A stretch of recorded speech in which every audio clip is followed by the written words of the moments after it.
The first time I saw it, I was patrolling the Big Meadows area just past twilight. Shenandoah National Park was always eerie at this hour. Long shadows stretching between the trees, the thick scent of damp earth, and the occasional rustling in the underbrush that sent a jolt of adrenaline through my veins. But I wasn't new to this. I had been a park ranger for nearly a decade, and I had seen plenty of strange things. Bears walking on two legs, desperate hikers claiming they saw something in the woods, even an old woman who swore she spoke to a ghost near Skyline Drive. This was different. I first noticed the silence, the cicadas, the owls, even the wind through the trees, gone. That unnatural stillness that only ever meant one thing: something was watching. My breath fogged in the cool air as I slowed my steps, my hand unconsciously resting on the grip of my service pistol. I scanned the tree line, my flashlight sweeping over the skeletal trunks of oaks and maples. Then I saw it. At first, it looked like a man, tall, gaunt, standing just beyond the reach of my light. But something was off. The way it crouched, the way its limbs bent too far in the wrong direction, the way its eyes, yellow and reflective, caught the beam and didn't blink. My grip tightened on the gun. "Park ranger," I called out, my voice steady despite the cold spike of fear in my chest. "If you need assistance, step forward." It didn't move. It just stared. And then, before I could react, it dropped onto all fours and bolted into the woods with a speed no human should have. My instincts screamed to chase it, to radio for backup, but I stood frozen, heart hammering. That wasn't a bear. That wasn't a man. I forced myself to move, pressing the radio to my lips. "Dispatch, this is Ranger Jameson. My voice faltered. What was I supposed to say? That I just saw something that shouldn't exist? That I was spooked by a trick of the light? I swallowed hard. "Disregard," I muttered, lowering the radio. I took one last look into the woods, half expecting those yellow eyes to be watching from the dark. But the thing was gone. And yet, deep down, I knew this wasn't over. I barely slept that night. Every time I closed my eyes, I saw those yellow, reflective eyes staring back at me. The way it crouched, like a thing caught between being a man and something much worse. By morning, I had convinced myself I was overreacting. The forest played tricks on people all the time. And maybe, just maybe, my brain had turned a shadow into a nightmare. But when I got to the ranger station, I knew I wasn't the only one who had seen something.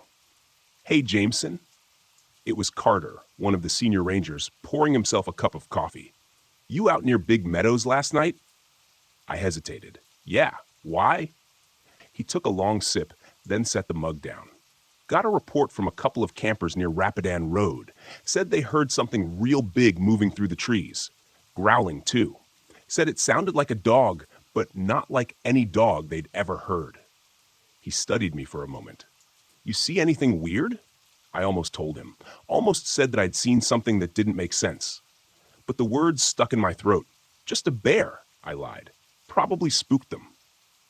Carter didn't look convinced, but he didn't press. Well, whatever it was, it scared him bad enough to pack up and leave before sunrise. He shook his head. "Guess we'll keep an eye out." I nodded, but my gut told me that wasn't enough. I needed to go back, to see if there was something I missed. By sunset, I was back near Big Meadows, walking the same trail as the night before. The quiet had returned. That awful stillness that pressed against my ears like a heavy weight. I ran my fingers over the grip of my pistol as I walked, every sense on high alert. Then, in the distance, I saw something on the ground.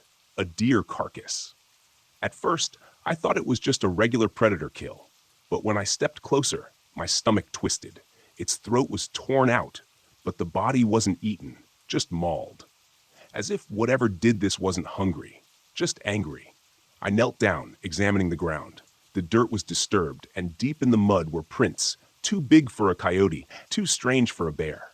They looked like wolf tracks, but bigger, much bigger. A branch snapped behind me. I spun, gun raised, my breath locked in my chest. Something was out there, watching.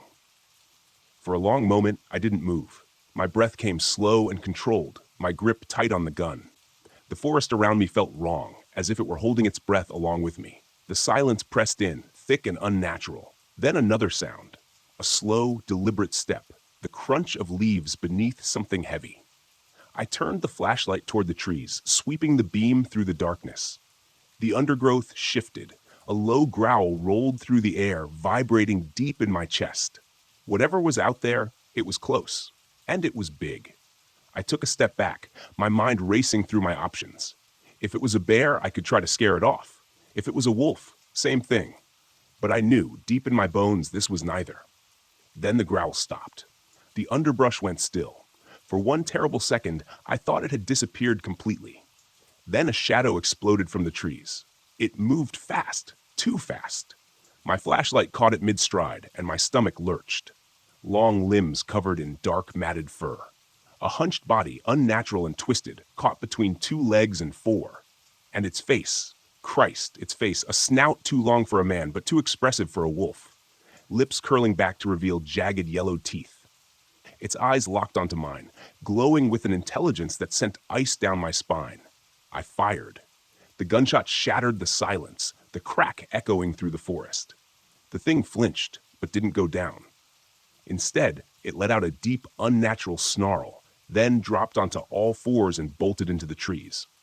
I didn't wait to see where it went. My instincts screamed at me to move, to get the hell out of there. I ran.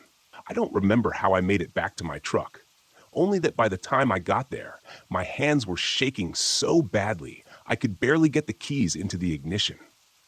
My heart hammered against my ribs as I threw the truck into drive, speeding down the dirt road, not daring to look in the rearview mirror. I didn't stop until I reached the ranger station.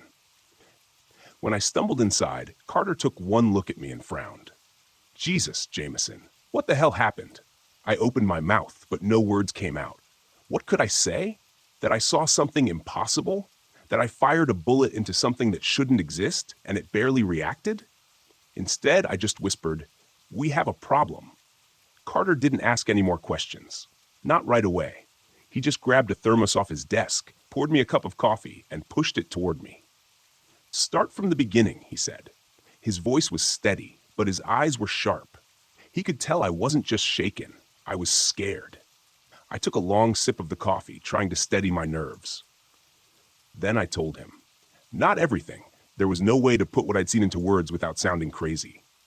But enough. I told him about the silence, the tracks, the deer carcass. I told him about the eyes in the dark. And finally, I told him about the thing that charged at me. When I finished, Carter just sat there, rubbing his chin. "You sure it wasn't just a black bear?" I let out a bitter laugh. "Bears don't run like that. Bears don't have eyes like that." Carter sighed and leaned back in his chair. "Damn it, Jameson." He was quiet for a long time, tapping his fingers on the desk. Then he stood up, walked over to a metal filing cabinet in the corner, and pulled out an old, battered manila folder. He tossed it onto the desk between us. I hesitated before opening it. Inside were reports, old ones, handwritten notes from rangers long before my time. All of them described strange sightings in the park, shadowy figures, eyes in the dark, tracks too big to belong to anything natural. Some reports even mentioned growls, howls that didn't match any known species. I looked up at him. "You've known about this?" He exhaled sharply. "Not exactly. But every few years, someone sees something they can't explain. I figured it was just overactive imaginations. But..." He trailed off, watching me carefully. "Not anymore." I flipped through the reports. Some were from as far back as the 1970s. But one written in 2004 caught my attention. The ranger who wrote it described something eerily similar to what I'd seen. A tall, hunched figure moving between 2 legs and 4, with glowing eyes and a predator's snarl. The last note on the page was short and chilling. It watched me. It wanted me to know it was there. A shiver ran down my spine. "What do we do?" I asked, my voice quieter than I intended. Carter closed the folder. "We don't go back out there alone. And we sure as hell don't ignore this." I nodded, but deep down I knew one thing for certain. This wasn't over. The next day, Carter and I went back out into the park. We weren't alone this time. A few other rangers joined us, along with a couple of local volunteers who had experience tracking wildlife. But even in a group, the air felt different, heavy, as if the forest itself was holding its breath, waiting for something.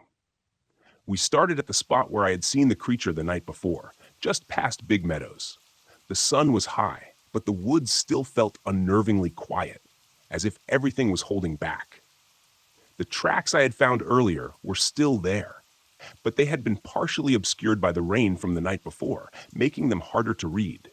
Still, we could tell they were huge, almost double the size of a typical wolf's paw print, and they led deeper into the forest, away from the trail. "I've never seen anything like this," one of the volunteers muttered, crouching beside the prints. "What kind of animal could make these?" "Not an animal," Carter replied, his voice low. "Not one we know, anyway." I kept scanning the trees, trying not to think about the dark figure I had seen the night before. It was always just out of the corner of my eye, lurking between the shadows. Every so often, I could have sworn I heard something, a soft growl or the snap of a branch. But when I turned, there was nothing. Hours passed. We moved deeper into the park, following the trail, but it didn't take long for the unease to set in again. We hadn't heard anything yet, but something was off. The air felt too thick, too still, like the forest was waiting. That's when we heard it. A single echoing howl pierced the silence. It was low at first, distant, but it grew louder, closer. And then it wasn't just one howl.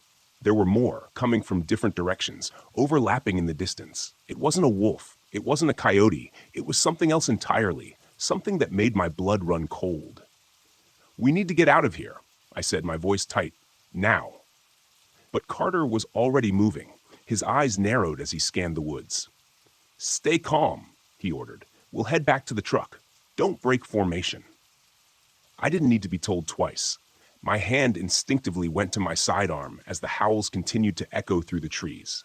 And then, out of nowhere, there was movement in the trees ahead of us, a flash of something tall, dark, and fast. Before I could even react, it was gone. "Did you see that?" one of the volunteers gasped, his face pale. I nodded. "Yeah, we're not alone."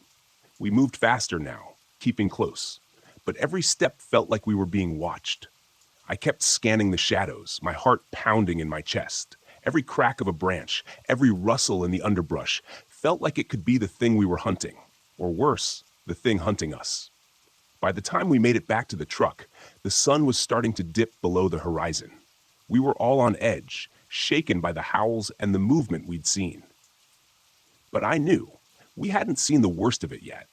Whatever was out there, it was getting bolder, and it was coming closer. We barely spoke on the ride back to the ranger station. Each of us was wrapped up in our thoughts, processing the events of the day. The howl still echoed in my mind, a constant reminder of what we had just escaped. As we entered the station, the atmosphere was thick with tension. Carter parked the truck in silence, then turned to me. "I think it's time we contact the authorities," he said, his voice grim. "This is beyond us." I nodded, but deep down, I knew it wouldn't help. No one would believe us. How could they? Who would? The people who lived around here, the locals, they knew enough to keep quiet. They'd learned over the years that there were things in these woods that didn't follow the rules of nature. They just didn't talk about them. But the reports were piling up. The campers, the hikers. Now us. "We'll need a plan," I said, feeling a knot form in my stomach. "This thing, whatever it is, it's getting closer." Carter sighed. "Yeah, I'm starting to think it's not just passing through. It's establishing itself." He stood up and grabbed the phone. "I'll call for backup. We can't do this alone." I watched him dial, my mind already racing. The thing we were dealing with wasn't some random animal. It was something much more dangerous. Something that knew how to stalk and terrify its prey. Something that had lived in the shadows of the park for far longer than we could comprehend. After a few minutes, Carter hung up and turned to me. "They'll send a team out tomorrow, but we're going to have to make sure this thing doesn't get too comfortable." I agreed. "We'll need more people on the ground, rangers, volunteers, anyone who knows the area. This thing is smart. It's not going to just leave." But even as we planned, my thoughts kept drifting back to the creature. Its glowing eyes locked onto mine as it disappeared into the trees. Something told me the worst was yet to come. That night, I couldn't sleep. The howls haunted my dreams, growing louder until they were all I could hear. And when I woke, I was disoriented, drenched in sweat. The world outside was still dark, the kind of deep, suffocating dark that made the forest feel like a living thing pressing in around me. I got dressed quickly, grabbing my gear. The team was going to need a strategy, and I was damn sure we weren't going into those woods without one. Before I could leave, I heard a knock on the door. It was Carter. His face was pale. "Jameson," he said, his voice shaking. "We've got a bigger problem."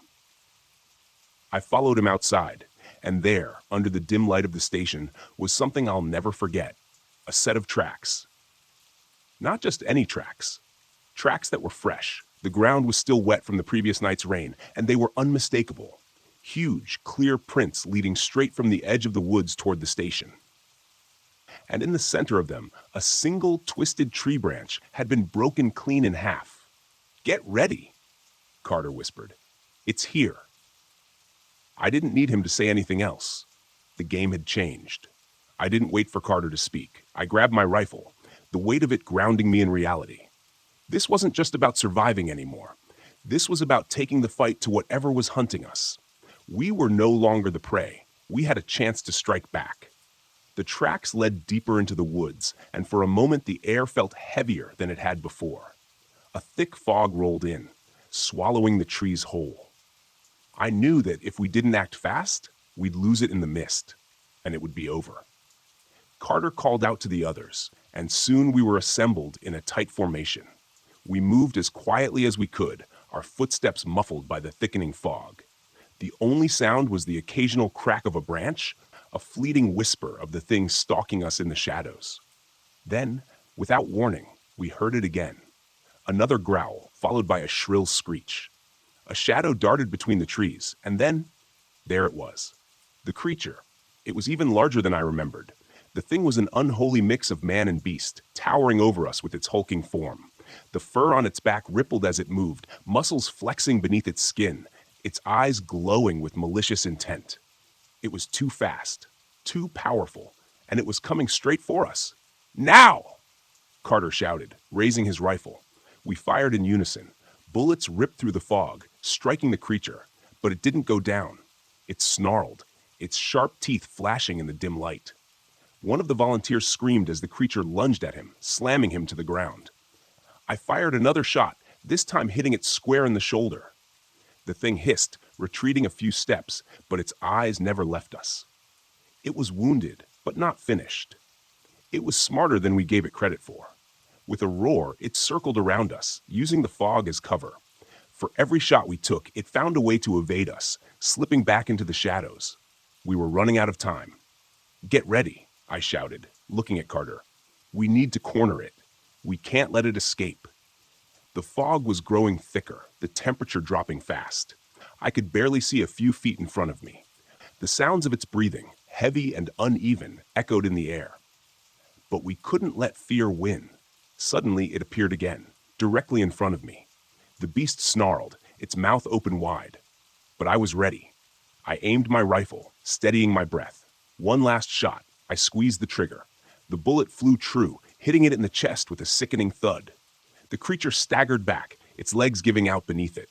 It howled in agony, but its strength was already fading. It tried to crawl away, but its movements were sluggish, weakening. I moved forward cautiously, rifle still trained on it. The creature's glowing eyes flickered, its body trembling. I could see the fear in those eyes now. "It's done," Carter said, his voice full of exhaustion. I lowered my rifle slowly, watching as the creature's breath grew weaker with each passing second. It tried to let out one final growl, but it faded into a wheeze. Then, nothing. The fog lifted. The trees returned to their silent, watchful state. The forest was still, but it was over. We had survived. We didn't speak much as we made our way back to the station. Our steps were heavy and slow. The adrenaline had worn off, and the weight of what had just happened began to sink in. The thing we had fought was something out of a nightmare, but we had faced it head-on, and won. I never wanted to be a park ranger. The truth is, It was just a job that happened to fall into my lap when I was looking for something simple, something calm after my years in the city. Now I find myself alone in the dense woods of Elk Creek National Park, surrounded by trees so thick they seem to swallow sound. My name's Theo, and I'm the one they call when something goes wrong. It had been a quiet few months, the kind of stillness that makes you think nothing ever changes in places like this, until I heard it, the whistling. It started as a faint hum in the distance, something almost rhythmic, like a bird, but off, out of place. Over the radio, the dispatches had been coming in, more strange sounds, more campers missing. They all mentioned the same thing, the whistle. I wasn't sure if it was something I should investigate or if I should pass it off as local folklore. After all, the woods can play tricks on your mind. The sound is enough to send a shiver down your spine. But I had to check it out. People's lives could be at risk, and that's what I signed up for, right? I grabbed my gear, a flashlight and the bare necessities for a long hike. As I moved deeper into the forest, the trees grew thicker, the sunlight dimmer. A few hours into the trail, I noticed something strange. Trees, their bark shredded, claw marks stretching along their trunks. These weren't the random nicks of wildlife, but purposeful scratches, deep enough to draw blood. There was a pattern too. The trees weren't just scarred. They were arranged in a boundary-like pattern, forming a strange perimeter. Something was marking territory, something big. I tried to shake off the feeling that I was being watched, but the air was thick, suffocating in its silence. No birds, no wind rustling the leaves, just the faintest hint of that whistle again, like it was calling me, urging me to go deeper. I paused when I reached a clearing, my eyes scanning for any signs of movement. It wasn't long before I saw them. A group of campers, tents abandoned, their belongings scattered as though left in a hurry. One tent was collapsed, its fabric torn in strange ways, as if something had been clawing at it. The hairs on the back of my neck stood up. Something wasn't right here. Then I heard it again. The whistle. But this time it was closer, much closer. The sound wasn't a bird. It wasn't the wind either. It was something else, almost melodic, but cold, calculated, like it was designed to lull you into a sense of dread. I couldn't ignore it anymore. The hairs on my neck prickled as I scanned the woods. My flashlight cut through the darkness, but it didn't feel like enough. It felt like the trees themselves were closing in. I stepped cautiously toward the campsite, the noise of the world muffled by the overwhelming silence around me. As I approached one of the tents, I noticed something strange, an impression in the dirt, as if someone had been dragged from the site. My boots crunched over the leaves, and I held my breath, trying to listen past the thudding of my own heartbeat. The whistle came again, closer this time, sharp and chilling. I turned toward the source of the sound, but the forest around me seemed unnaturally still. There was no movement, no rustling of branches. I was alone, or so I thought. Then I spotted something, a figure crouched by a tree. A man, his face pale and eyes wide, as though he'd seen something that had stripped him of his ability to speak. He was trembling violently. I rushed over to him, kneeling beside him. "Hey, are you all right?" I asked, trying to steady his shaking form. His mouth moved, but no sound came out. His eyes darted around, unfocused, almost as if he couldn't see me at all.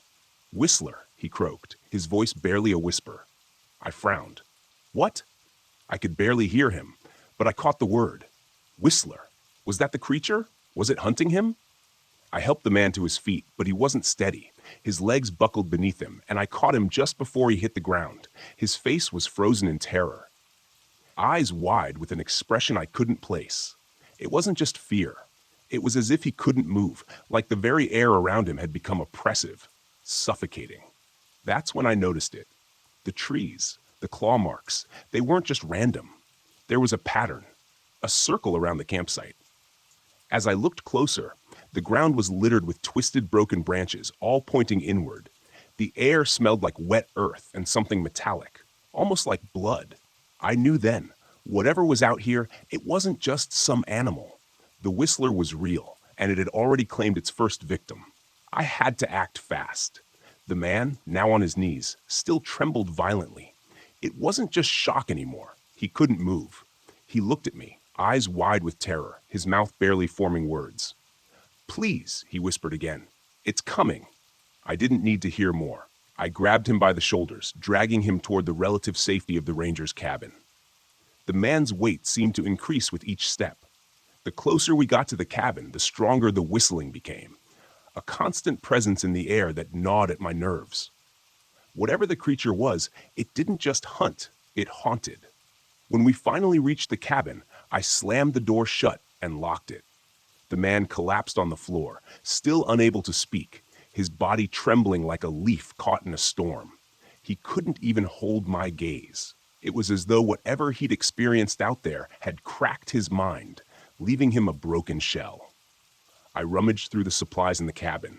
Water, first aid kits, the usual items, but none of it mattered. The sound outside was growing louder, more insistent, and with it came a strange, oppressive silence that squeezed the life out of everything around me. It was like the whistle was the last thing you would hear before the darkness came. I reached for the radio, but I couldn't bring myself to make the call. Not yet.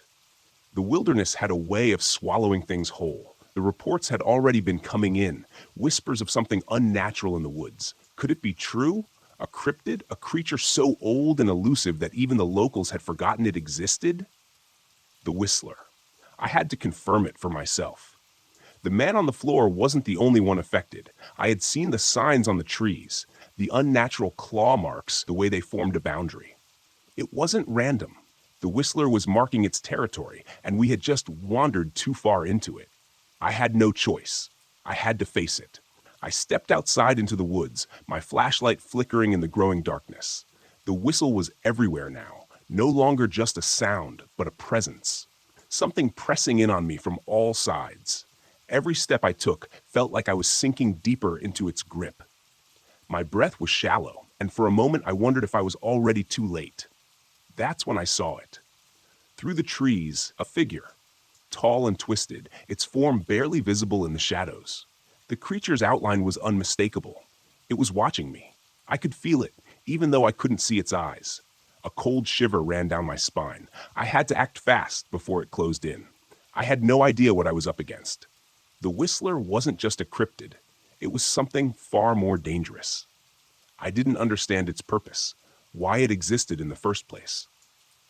But I knew one thing for sure. It wasn't a creature I could just chase off with a few words.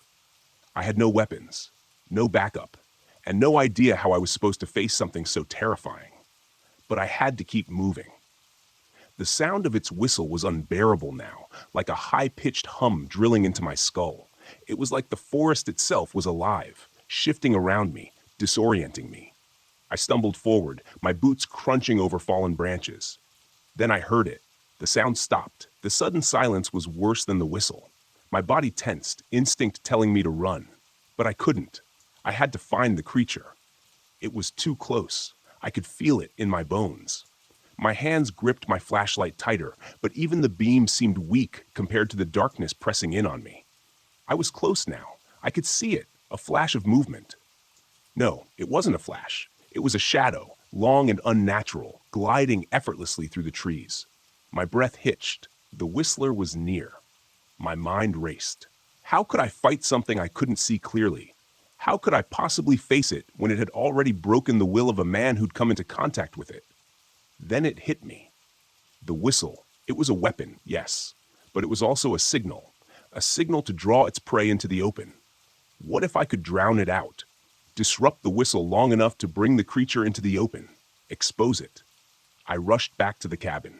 Inside, the man was still unconscious, his body limp. I didn't have time to care for him. I grabbed the old boombox from the corner, plugged it in, and turned it on full blast. A mix of rock music blared through the speakers, heavy and fast. It felt like the music would shake the ground itself, a defiance to the creature's eerie song. I set the boombox just outside the cabin, facing the trees. If my theory was correct, the creature couldn't stand the chaos of the music. It was a risk, but at this point I had no choice. I needed to draw it out. The minutes stretched into hours as I waited. The music thumped through the night, but there was no sign of the creature. Maybe I'd gotten it wrong. Maybe it wasn't affected. Maybe it wasn't coming. Then, through the trees, I heard it. The whistle. A sharp, discordant sound, now competing with the music. But this time, something was different. The creature wasn't hidden anymore. I could see it. Its long, black, gaunt figure looming at the edge of the clearing, its head tilted in confusion, as if it were trying to understand the noise. It was close now. Close enough that I could feel the ground vibrate beneath my feet. I wasn't sure how much longer the creature could resist. But one thing was clear. It wasn't backing down. And neither was I. The air grew colder. My breath misted in front of me, the smell of damp earth mixing with the faint tang of something metallic. The whistler hadn't moved, but its presence was overwhelming. It stood at the edge of the clearing, just out of the direct beam of my flashlight. The shadow it cast was long and unnatural, stretching across the ground like a tendril. I felt a wave of fear wash over me, thick and suffocating. The whistle was louder now, reverberating deep in my chest. It wasn't a sound anymore. It was a feeling, crawling under my skin. I swallowed hard, forcing my body to stay still. Every instinct screamed at me to run, to get out of there. But I couldn't. I couldn't leave. Not now. I reached for my belt, my fingers brushing against the radio. But again, I hesitated. It wasn't that I didn't want to call for backup. I just knew it wouldn't matter. If the creature wanted me dead, no radio call would save me. It was just me and the whistler now. The boombox continued to blare its music, but the creature didn't seem bothered. Instead, it tilted its head slightly, as if trying to process the noise. It was studying me. And then I saw it. Its mouth, if you could even call it that, opened. Not wide, but just enough for something to slip out. A low growl, barely audible beneath the whistle. The sound of it was like the cracking of bones, something ancient and cruel. My stomach lurched. I took a step back, the sound of dry leaves crunching underfoot loud in the silence. The whistler didn't move, but its eyes, if they could even be called that, were fixed on me. There was no mistaking it now. This wasn't an animal. This was something else entirely. And then the whistling stopped. I stood frozen, my heart pounding in my chest. The sudden silence was worse than the noise had been. The air felt thick, charged with an unseen presence. I waited, barely breathing, knowing that any movement could trigger it. The creature could be anywhere. It could be right behind me. Then I saw it, a flash of movement. The whistler was charging toward me, its long limbs stretching unnaturally as it moved with a speed I didn't think was possible. My hand moved instinctively to the radio, and I slammed my finger on the transmit button. Help! Now! I need! The sound was cut off abruptly by the force of the creature's presence. It was like a weight pressing down on me, suffocating me. I couldn't breathe. I couldn't move. The whistle returned, louder than before, a sound that seemed to rip through my mind. I couldn't think. My body was frozen in place, paralyzed by the fear it had instilled in me. My legs wouldn't move. My arms wouldn't respond. I was just stuck. Through the haze of panic, I heard voices. The sound of people shouting, approaching from behind. The wildlife control team. They had heard the radio call, and they were coming. But would they make it in time? The weight on my chest felt unbearable. The whistling was deafening now, an all-encompassing sound that rattled my bones. My vision blurred at the edges, the world around me warping as the creature's paralyzing influence took hold. My legs felt like lead, my muscles screaming for movement, but finding none. I was trapped in my own body. But then I heard it. Voices, distant at first, muffled by the fog of fear and panic swirling in my mind.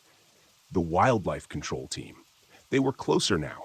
I could hear their footsteps crunching through the underbrush, the sound of them moving fast. Their voices, sharp and commanding. Stay with me, Theo, I whispered to myself, fighting against the paralysis that held me in place. It was all I could do to keep my thoughts together. I focused on the voices, using them as an anchor to keep my mind from being consumed by the overwhelming fear. The whistler, however, didn't retreat. Its presence loomed over me like a shadow, its cold eyes fixed on me, its whistle rising and falling like the pulse of some terrible unseen rhythm. I could almost feel the cold breath of the creature on my neck. And in that moment, I understood something primal. The whistler didn't just hunt with sound, it hunted with fear, and fear was its weapon. Then the shots rang out. The wildlife control team wasn't here to play games. Their weapons crackled with authority, the thuds of tranquilizer darts piercing the air. The creature shrieked, a horrifying sound that shattered the night. It stumbled backward, disoriented by the first wave of tranquilizers hitting its body. The whistle faltered, its eerie tune cutting off as the creature thrashed, disoriented. I could move again. Slowly, painfully, I pushed myself up, feeling every muscle in my body protest. The world still felt like it was spinning, but I could focus.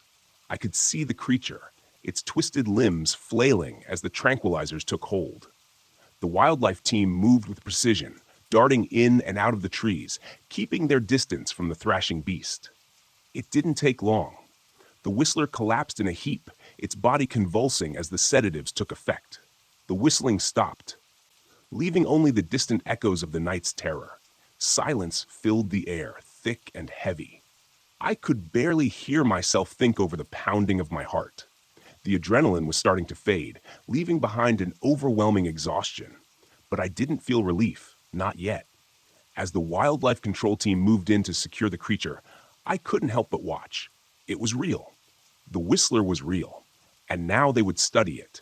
They would contain it. But I knew, deep down, that something this dangerous couldn't be locked away forever. "What happens now?" I asked, my voice hoarse, barely above a whisper. One of the officers, gruff, older, gave me a long look. "We take it in. The public will be told it's a bear, something rare. They'll never believe the truth. But you know what this is. You know what we're dealing with." I nodded, my gaze fixed on the creature. "Would anyone believe it?" The officer shook his head. "Maybe not," he said, "but we'll make sure it doesn't hurt anyone else." As the whistler was carted off, its long limbs restrained, I stood there in the woods alone with my thoughts. The terror of what I'd witnessed still clawed at the back of my mind. Would anyone believe me? Would anyone ever understand? I knew the answer. The truth would remain buried in these woods, lost to the world. The whistler was a secret I would carry with me forever. The forest, once so serene, now felt hollow, as if it too carried the weight of what had happened here. And in the distance, just at the edge of hearing, I could almost make out a faint, lingering whistle, so soft, so distant, but undeniably there. And for the first time, I realized that maybe the whistler hadn't been defeated after all. It had only been quieted.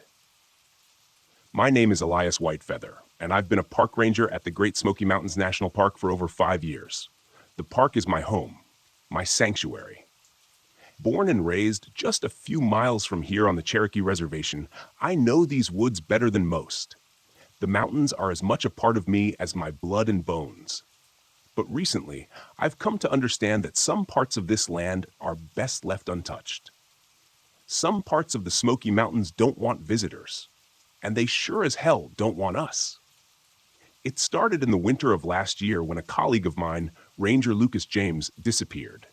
We all assumed he'd gotten lost, maybe succumbed to the weather, but his body was never found. It was as if the mountains had swallowed him whole.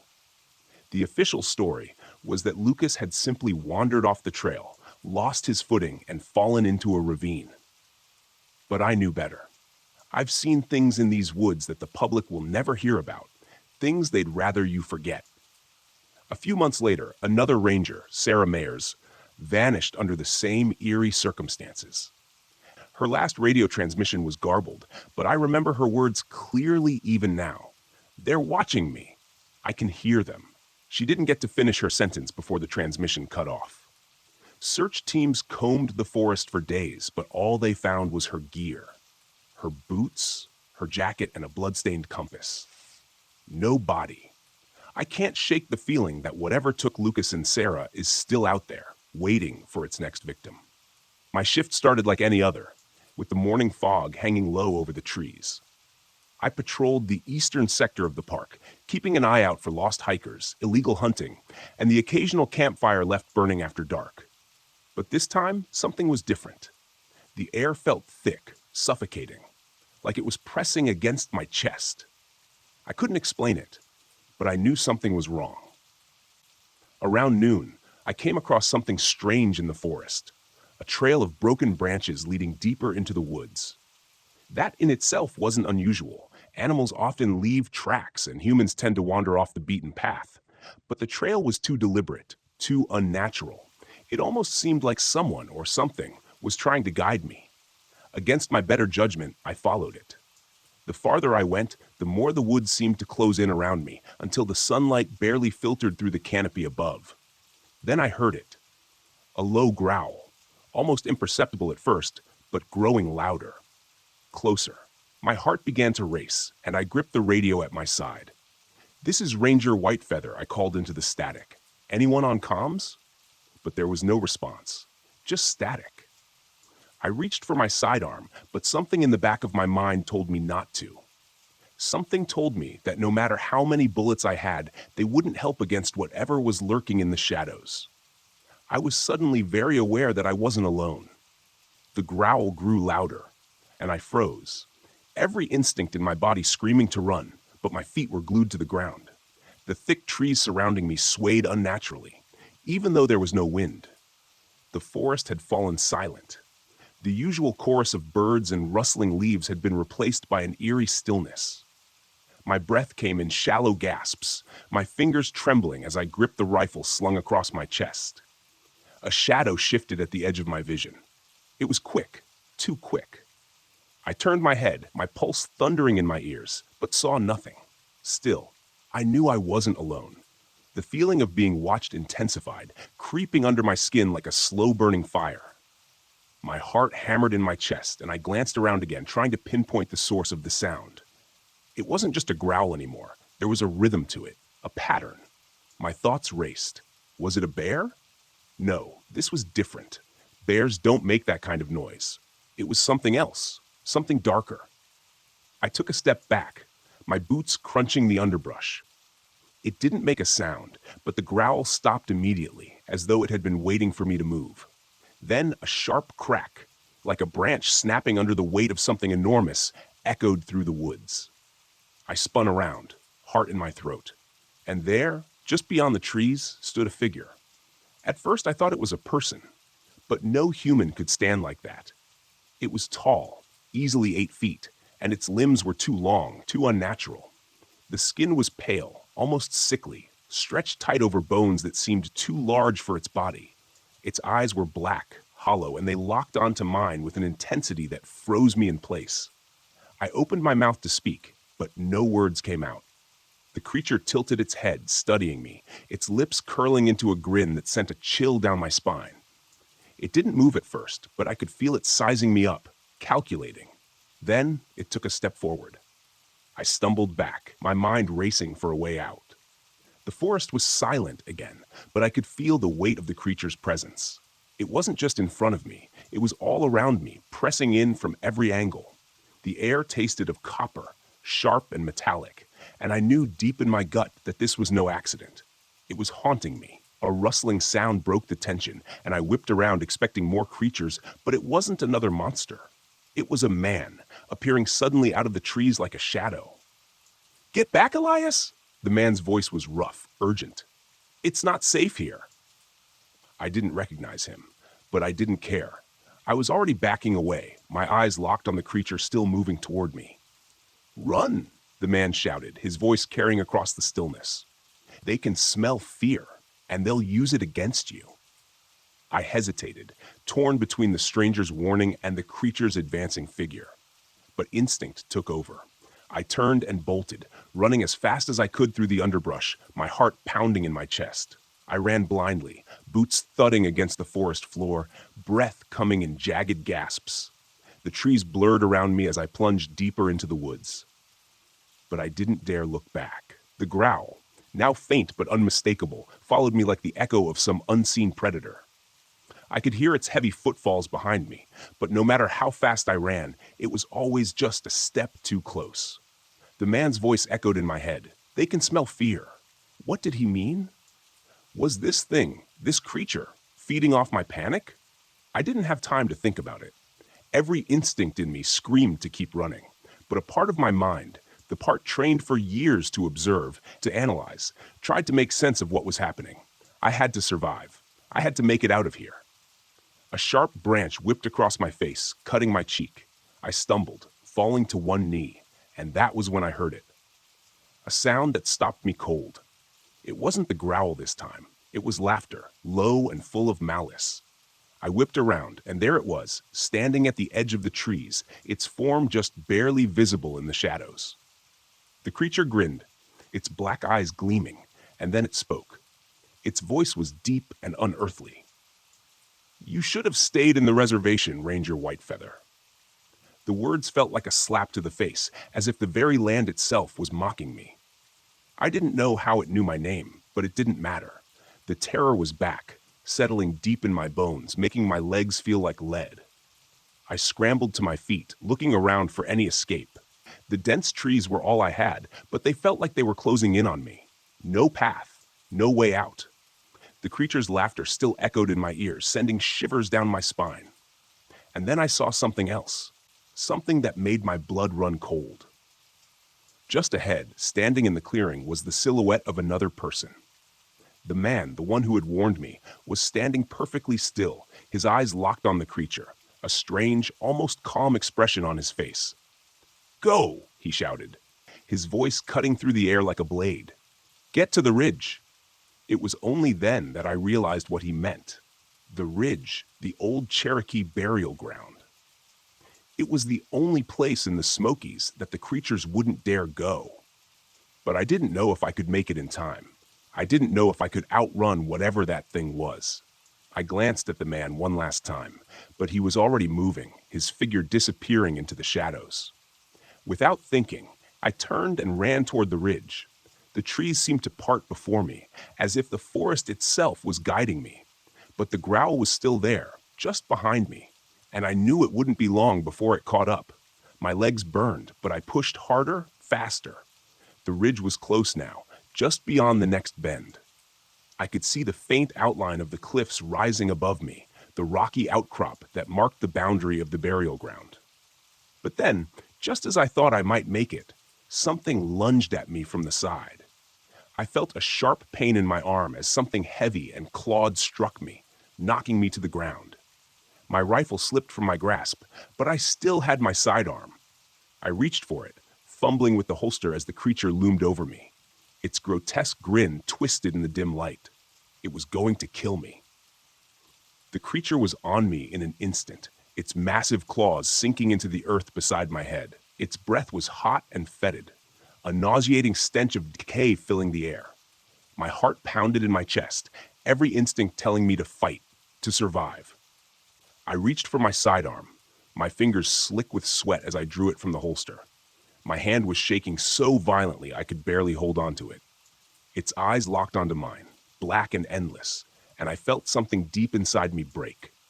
It was like the creature was inside my head, crawling through my thoughts, pulling my fears into the open. I could hear its voice, that deep, gravelly tone whispering in my ear. "You shouldn't have come here, Elias. This place belongs to us now." I gritted my teeth, forcing myself to focus. I had to shoot. I had no choice. But every time I raised the gun, my hand wavered, like some invisible force was pushing it down. The creature's grin stretched wider, as if it knew exactly what I was thinking. It was toying with me. Then, a flash of movement.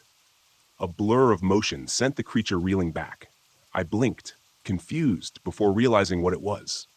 The man, the one who had warned me, was back. He charged toward the creature with an old-fashioned tomahawk in his hand, the steel blade gleaming in the fading light. He swung it at the creature with a force that made the air crackle. The creature hissed in pain, recoiling as the blade cut across its chest. It didn't bleed, not in the way a human would. Instead, dark, inky tendrils leaked from the wound, oozing and writhing like living shadows. I watched in horror as they snaked across the ground, moving with a mind of their own. But the man was undeterred. He swung the tomahawk again, this time lodging it deep into the creature's side. It howled in fury, its head jerking back, but it didn't die. No, it only grew more furious. The man wasn't going to be able to keep this up for long. I had to act. I couldn't just lie there. I forced myself to sit up, pain shooting through my arm where the creature had struck me. My hand was still holding the sidearm, and I could feel the weight of it, the cold steel comforting in my grasp. I aimed carefully, taking a deep breath as I steadied my trembling hand. My target was the creature's eyes, those black, hollow eyes that seemed to see straight into my soul. I pulled the trigger. The shot rang out, echoing through the woods, and the creature's head snapped back. It roared in agony, a sound that rattled the very bones of the earth. For a moment, everything went still. And then, just as quickly as it had attacked, the creature collapsed, its massive body crumpling to the ground with a sickening thud. The shadows that had clung to it began to dissipate, curling back into the earth as if they had never existed. I felt a strange sense of relief wash over me, but I couldn't let my guard down. Not yet. I turned to the man, who was now standing over the fallen creature, his chest heaving. Blood, black and viscous, dripped from the creature's wound, pooling on the ground. "Is it over?" I asked, my voice hoarse. The man looked at me, his face grim. "It's never over. They're always watching, always waiting." I didn't understand, but there was no time to ask questions. I staggered to my feet, my arms still bleeding, and looked around. The forest seemed to press in on us from all sides, the trees towering above like sentinels. I could feel the weight of something ancient in the air, something that had been here long before any of us. "We need to move," the man said, his voice urgent. "They're not gone. They've just retreated, for now." I nodded, but the feeling of dread never left me. Something told me the worst was yet to come. We didn't stop running. The man, whose name I had yet to learn, led the way through the dense woods with a practiced ease. His steps were measured, quick but careful, as though he had spent a lifetime navigating these mountains. His tomahawk was now secured in a leather sheath at his side, but his hand rested on it, ready at a moment's notice. I struggled to keep up, my arm aching from where the creature had struck me, the blood still staining my sleeve. I had so many questions, but there was no time for answers. The man didn't speak as we moved, but I could feel the tension in his shoulders, the urgency in his every movement. It was as if we were running from something much worse than the creature we had just fought, something that lingered just beyond the veil of the trees. The air was thick with the scent of damp earth and decaying leaves, but there was something else now. Something metallic in the breeze, like blood. My skin crawled, and I couldn't shake the feeling that we were being watched. The trees seemed to close in around us, and the world beyond the forest felt miles away, unreachable. After what felt like an eternity of running, we reached a clearing. It was small, barely big enough to fit both of us, but it offered a brief moment of respite. The man stopped, his back against a large oak tree, and I collapsed to the ground beside him, gasping for air. "Who are you?" I managed to ask between breaths. "What's going on? What was that thing?" The man glanced at me, his face unreadable. "You wouldn't believe me if I told you," he said, his voice low and steady. "But you've seen it now, so you know the truth." "The truth?" I repeated, still trying to catch my breath. "What truth?" He looked out across the clearing, his eyes scanning the forest as if he could feel the presence of something lurking in the shadows. "There's something ancient in these mountains," he said, his voice carrying a weight I could feel in my bones. "Something that was here long before the first settlers arrived. The creatures you've seen, the ones that killed your friends, they're not just monsters. They're part of something much bigger, something the government's been trying to cover up for years." I blinked, confused. "The government? What are you talking about?" "They're not here for the park rangers," he continued, his voice dropping to a whisper. "They're here for the land, and they'll stop at nothing to keep it hidden. The creatures, they're part of the government's experiments. They were created in a lab, born from the darkest corners of science and magic." I felt a chill run through me as his words sank in. "You're telling me these things were made by the government?" I asked, disbelief lacing my voice. He nodded, his eyes hardening. "They've been experimenting with genetic manipulation, dark rituals, and things that should never have been touched. The Smokies were chosen because of their isolation, because of the power that flows through these mountains. The government thought they could control it. But they were wrong. My mind was reeling. I had always known something was off about these mountains, something that couldn't be explained. But I never imagined it would lead to this. Government experiments, dark forces, creatures straight out of a nightmare. Then why did you help me? I asked, my voice quieter now. What's your stake in all of this? The man's expression softened for a moment. I'm Cherokee, he said, his voice tinged with a hint of pride. This land is my heritage, my birthright. I've spent my life trying to protect it from those who would exploit it for their own gain. But now, it's not just about the land anymore. It's about survival. Just as I opened my mouth to respond, I heard it again. The growl. But this time, it wasn't just one. There were multiple. A chorus of deep, resonant growls echoing through the trees. I jumped to my feet, my heart racing again as the hairs on the back of my neck stood on end. They found us, the man said, his voice calm but urgent. Get ready. The clearing that had offered a brief moment of peace was now filled with danger.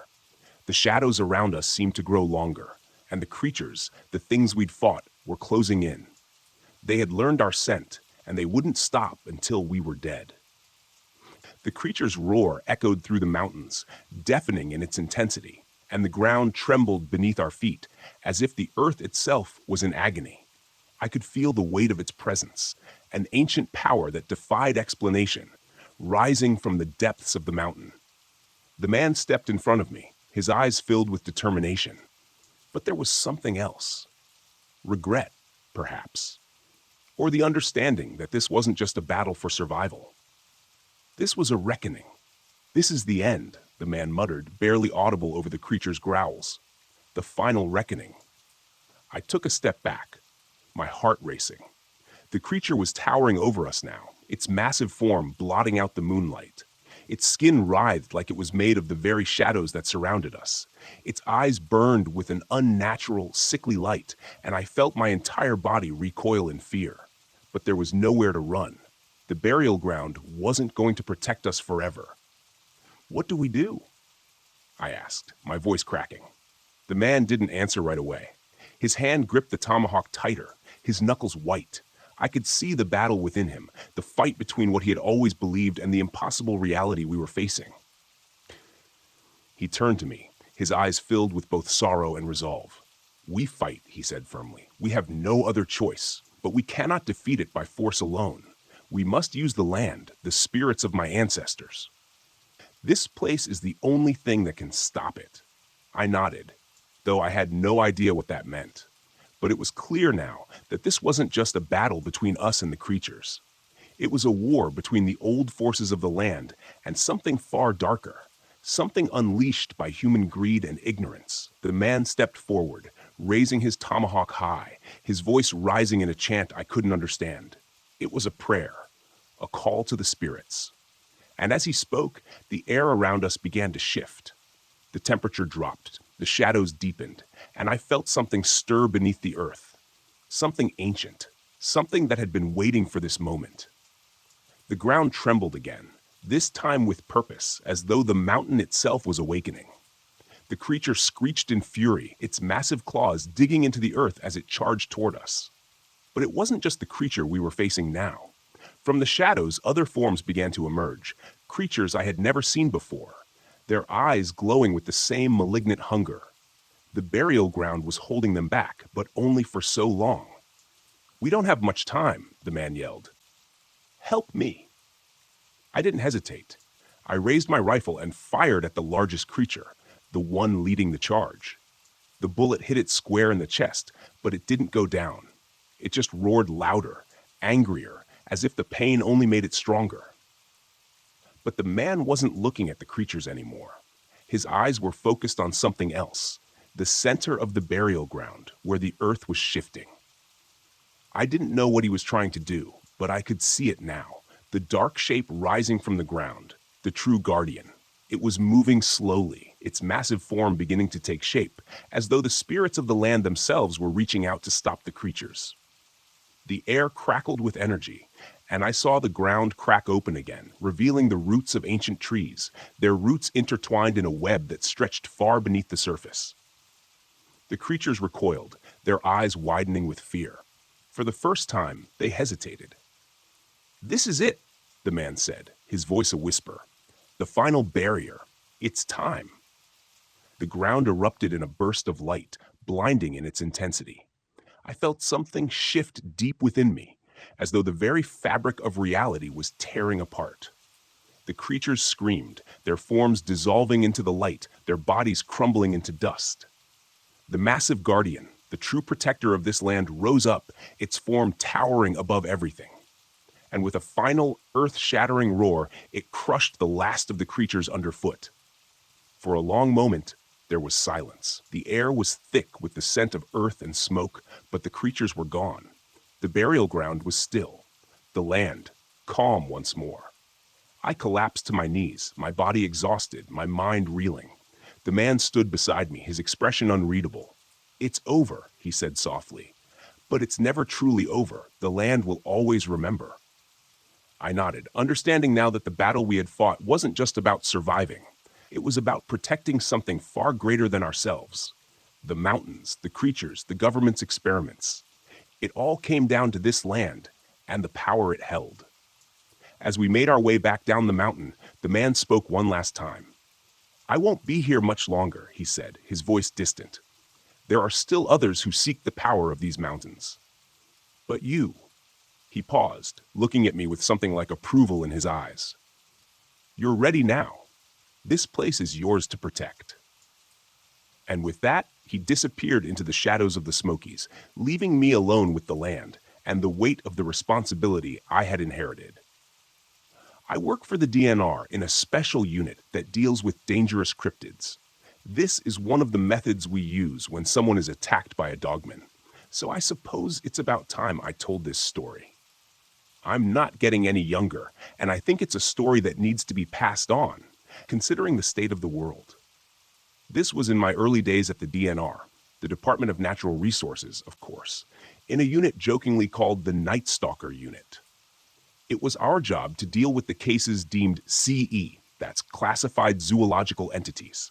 Anything found in the natural world that requires special care and diplomatic contingencies. Dogmen, Sasquatch, Muroc, any of those entities which defy scientific conventions, display intelligence similar to our own, or present a formidable threat to our species, which requires a high level of discretion and tact on our part. If someone has an encounter with a CZE, that's not something we usually look into, other than to make sure they haven't gathered any evidence that might compromise the CZE's privacy. What does concern us are the cases of negative contact. If a company is attempting to develop an area that's causing distress to the local CZE population, if one or more hunters are trying to catch or kill a CZE, if a family or town has been targeted in a dangerous way, or, as was the case I'll describe here, someone turns up dead in an apparent attack by a CZE. This case happened in '83, back when I was still a greenhorn working under Connor Duncliffe, my mentor, and a legend in the parks and wildlife crowd. We were called out to a park area known as the Land Between the Lakes, over by the Kentucky-Tennessee border. It was a fairly popular area for hunting, hiking, and camping. It was just before the big summer rush that a family had parked their RV in a campground in the northern part of the area to begin what should have been a perfect summer camping trip. What they got instead was a nightmare beyond anything they thought was possible. The report came to us about 8 hours after a local found the family dead. By then, the local police and park rangers had gone over the whole terrible scene. The family had been butchered, ripped to shreds by either a wild animal or an axe murderer. They didn't know which is how it ended up on our desk. Connor and I went to the scene and tried to smooth things over with the locals, get them busy with crowd control and patrolling, anything to minimize the trauma they'd experience having to process a scene like that. The campsite looked like the killing floor of a slaughterhouse. The father was lying just outside the camper door, split down the middle. The shotgun at his side had only been fired once, and based on the evidence, hadn't hit anything but dirt. Inside the camper, the little boy was in pieces around the main living area. He couldn't have been a day over 11.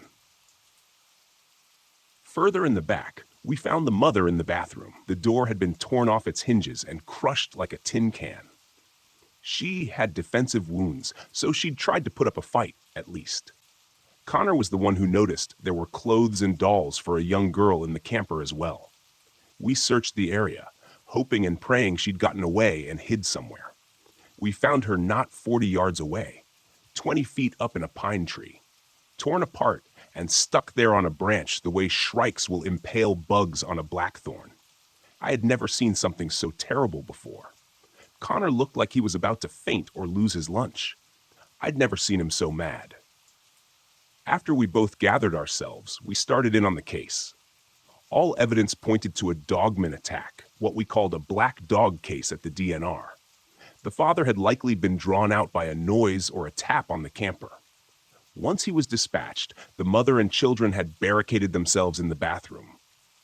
The creature tore the door off, killed the mother, and proceeded to drag the children out to be slaughtered. Connor was convinced there had been more than one, which meant this wasn't a rogue loner. It was a serious threat to the people in the area. Something had to be done, and I had no idea what that might mean. After we made sure the teams had everything under control, we went back to the motel we'd rented in the area.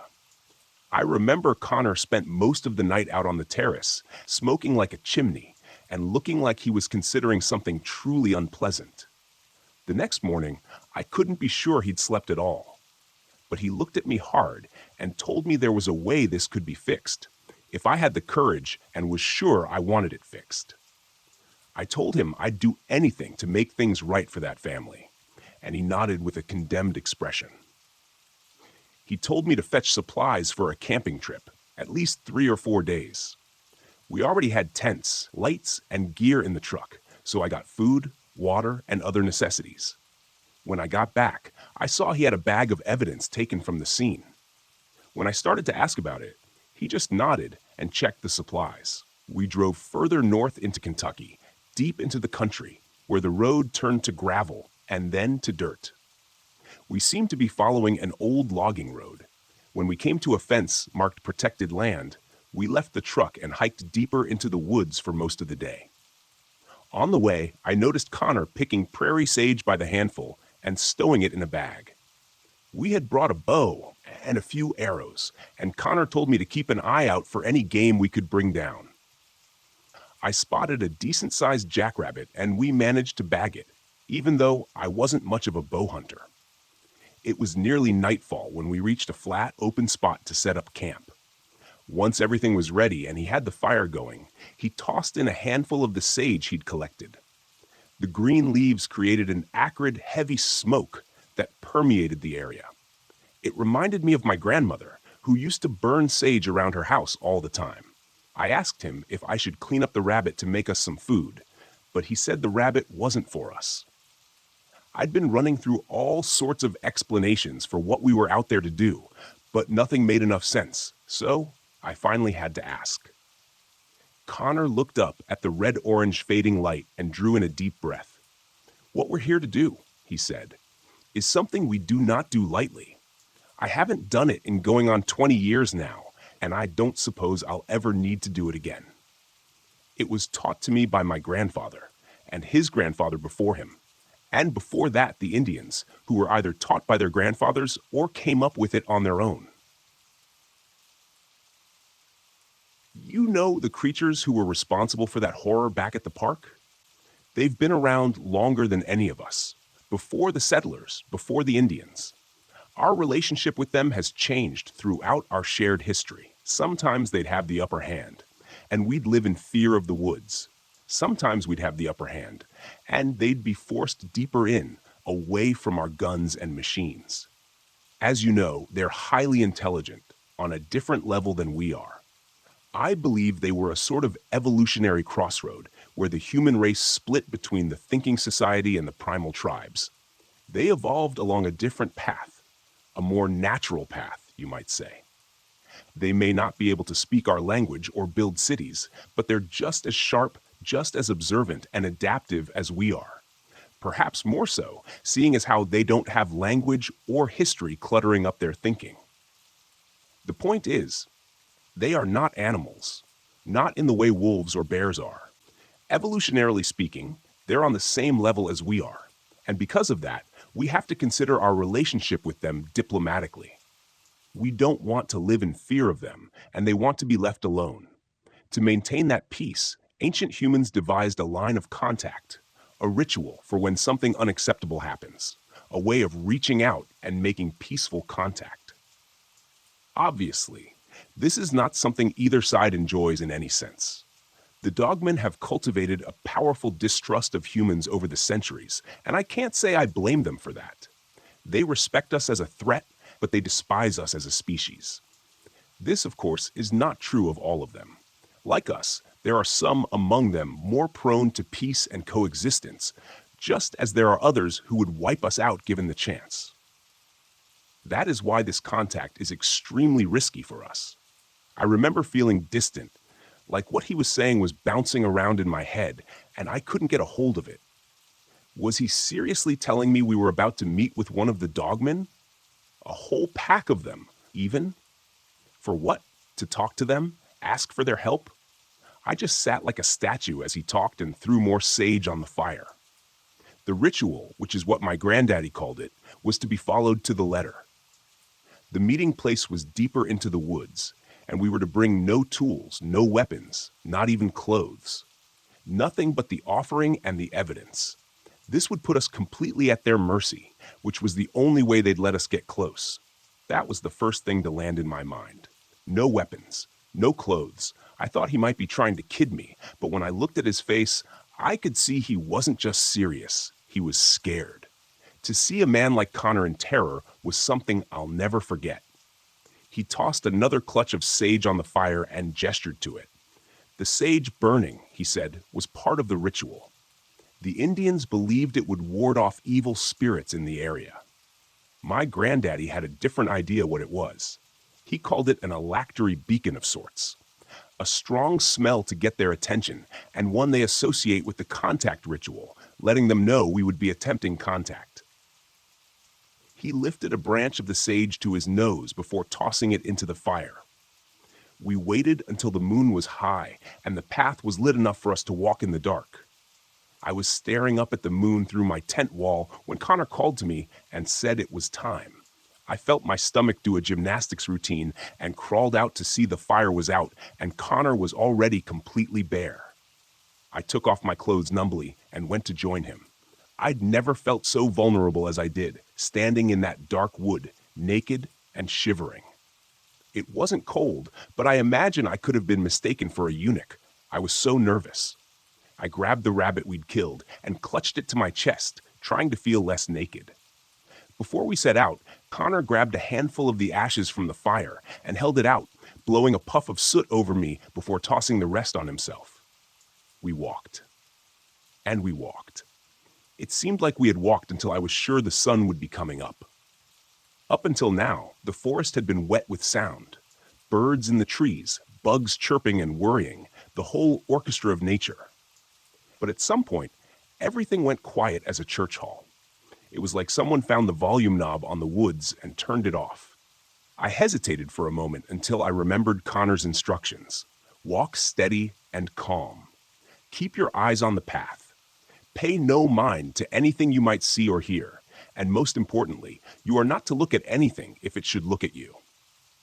As we walked, the only sounds were the wind in the trees and the crunch of leaves beneath us. Until I started to hear something moving in the woods to our left. Something big. I kept my eyes forward as the sound trailed us, matching our pace. Then came a sound to our right.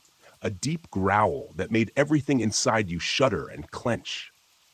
I had heard the researchers mention infrasound, a sort of low-frequency sound that can cause anxiety and feelings of dread in people.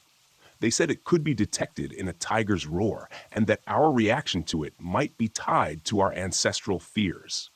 Maybe it wasn't tigers they were worried about after all. Either way, being there in the dark with nothing between them and us, I can't begin to describe the terror I felt as we walked.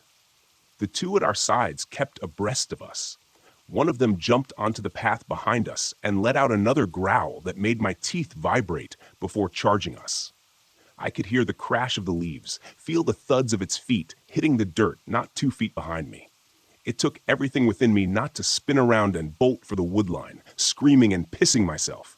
I heard it slide to a stop and felt the dirt and sticks it kicked up bounce off my calves.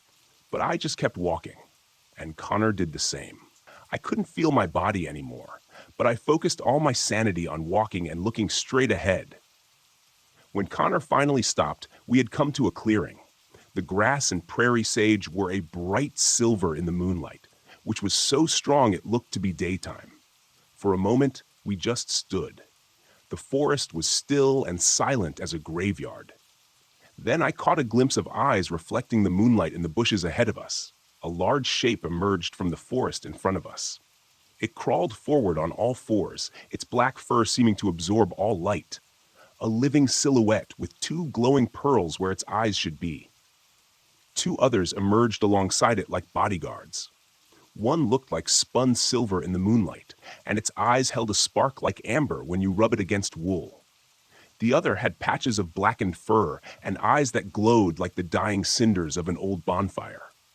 I almost broke my composure when I felt hot breath on the back of my legs and heard a snuffling. I twitched involuntarily, and the thing let out another low warning growl before touching its cold nose to my backside as it sniffed and circled me. Another black shape was circling Connor as well, and I couldn't see his face, but something about his calm demeanor settled the thundering in my ears. The dogman circling me growled again and tried to look into my eyes. I looked away quickly, dodging its stare like a nervous kid being confronted by an angry policeman. It lunged at me, and I heard the snap of its teeth and felt the rush of air as it bit the air in front of my crotch, sending a shudder through me that made me glad I'd emptied my bladder before leaving. The large black dogman eyed us for a moment before shifting. Something inside it popped like a twig being snapped in a wet towel, and it slowly rose onto 2 legs. The other 2 followed suit.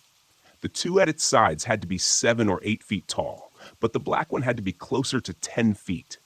I had never seen something so massive, so close before. It almost blacked out the moon above us. Connor looked at me and made a gesture to the rabbit I held. I felt like I was in a slow-motion terror dream, and my body wouldn't respond. A low growl behind me snapped me out of it, and I stepped forward. I could feel the eyes on me like hot pokers, held inches from my skin, waiting for an excuse to close the gap.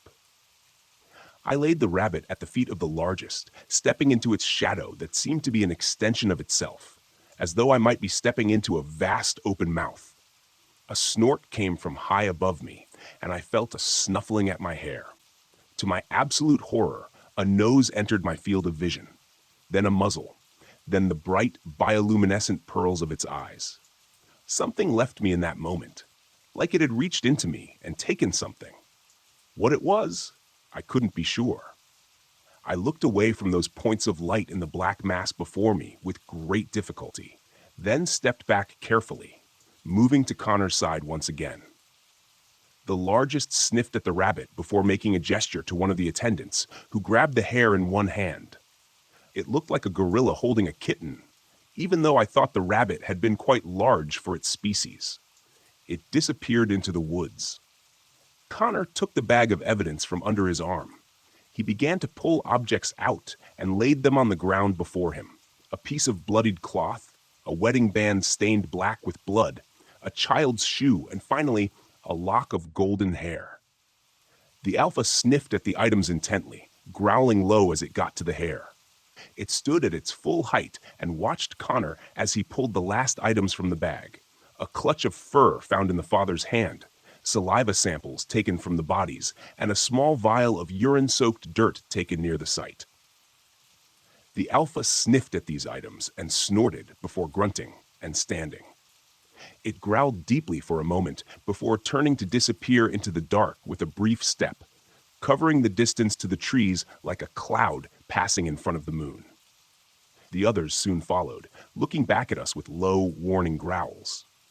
After they had gone, Connor and I just stood in shock until the sounds of the forest returned as quickly as they had gone. A great weight seemed to lift off me, and I felt like I might pass out. Connor took a long breath in and let it out slow, shaking just the smallest bit. He looked at me and grinned. "I think she likes you," he said, and I almost fell over at that, my knees buckling slightly. The trip back to camp seemed to happen in double time, like someone rewinding a tape. Once we found the lanterns, Connor and I pulled on our clothes and climbed into our tents without a word. I felt like I might never sleep again, my heart still thudding in my ears, but I ended up falling asleep almost as soon as my head hit the pillow. The next few days were spent camping and waiting. Connor had told me we had to stay in the area until we got some indication that they had done something about our mutual problem. He told me about his first time performing the ritual of contact. It hadn't been here, though. He said he had contacted this pack before. This was apparently something done all over the country. The ritual changes slightly in certain areas, but the purpose was the same. On the third night, we heard far-off howling, deep and piercing. Even at a distance, it sounded the way a coyote pack will sing in chorus, all banging and howling and yipping at different volumes and intervals. The next morning, we found, laid on the ground before our campfire, 3 massive clawed hands, severed at the wrist and lined up. Connor smiled when he saw it. "Looks like they took care of it," he said, lifting one to examine it. He handed one to me, and it felt heavier than it looked, like holding a gun for the first time. One hand was bigger than both my hands together, and the long claws at the end of each finger had to be 5 inches and retracted slightly. The fur on each was a different color, and each one was clearly a left hand. Connor dropped each into a separate bag and said the lab boys would be over the moon about these. They tended to collect their dead fairly religiously, so remains are difficult to come by. And then we packed up and went.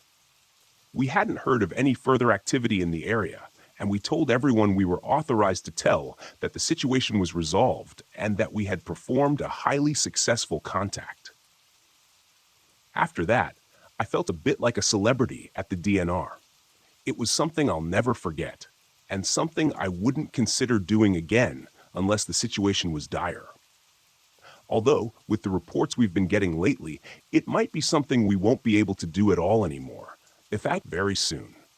We don't know why they've been becoming more active and aggressive lately, but it certainly makes the continued peace between us more and more unreliable. What that means for the future, I can only fear the worst.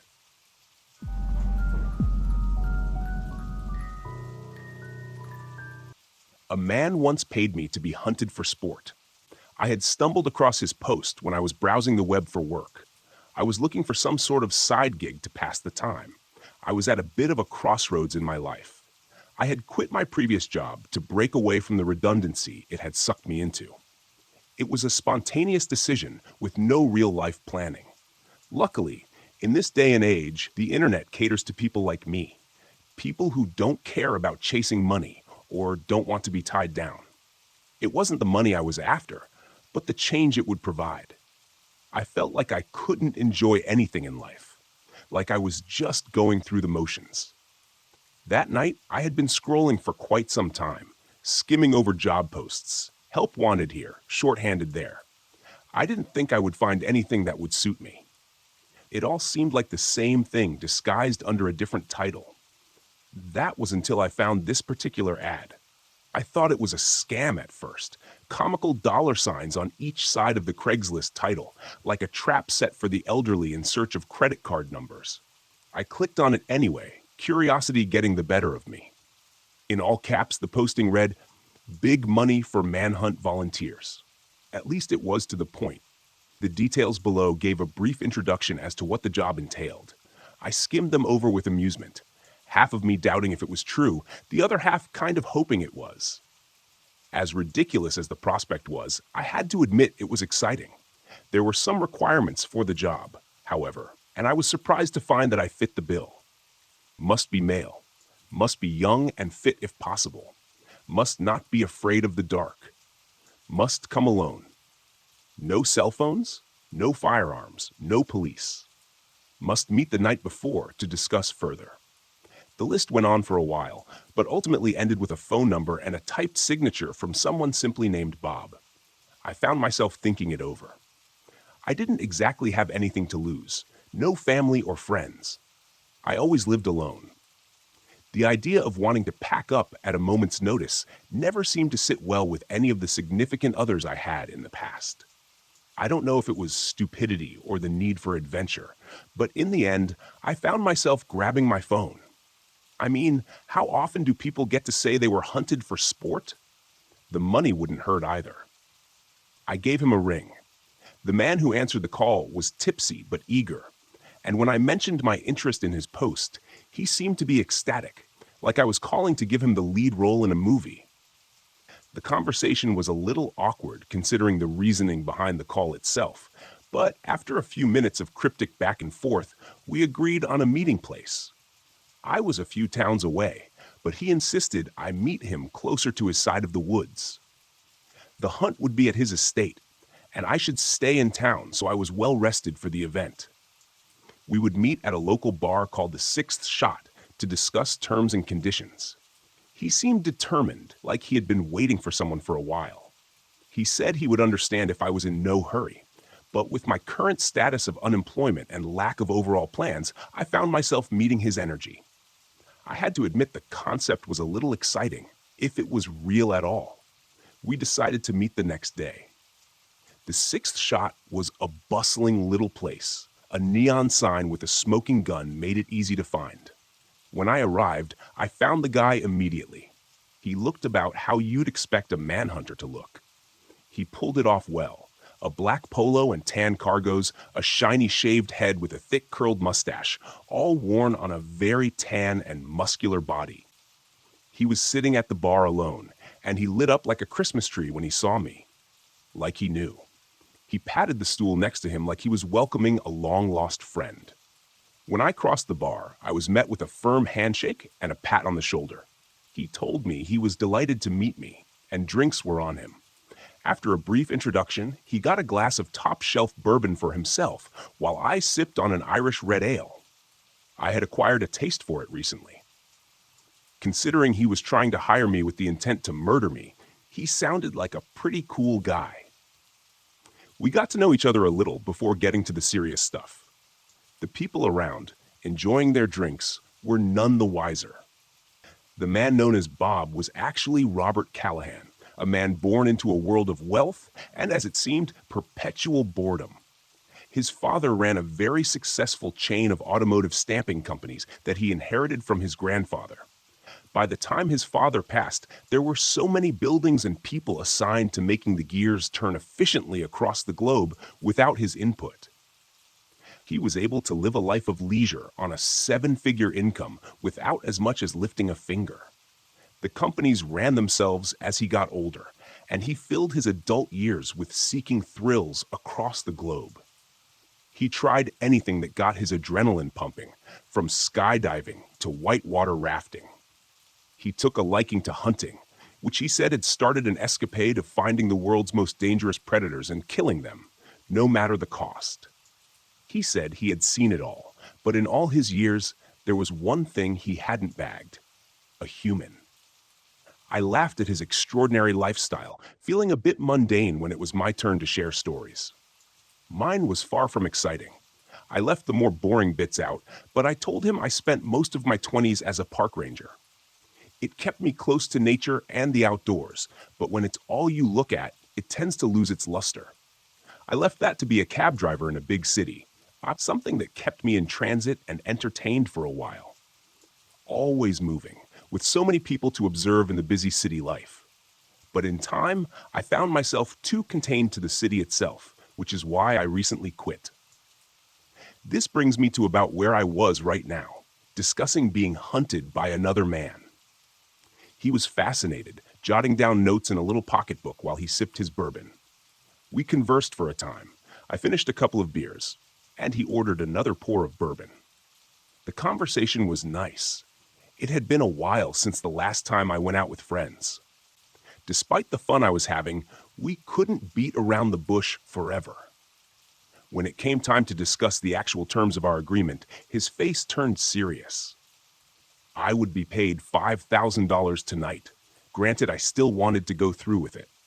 He said this would help me settle accounts before the event. He said he owned a mansion outside of town with over 30 acres of forest land. He was outside city limits. His nearest neighbor was 6 miles away.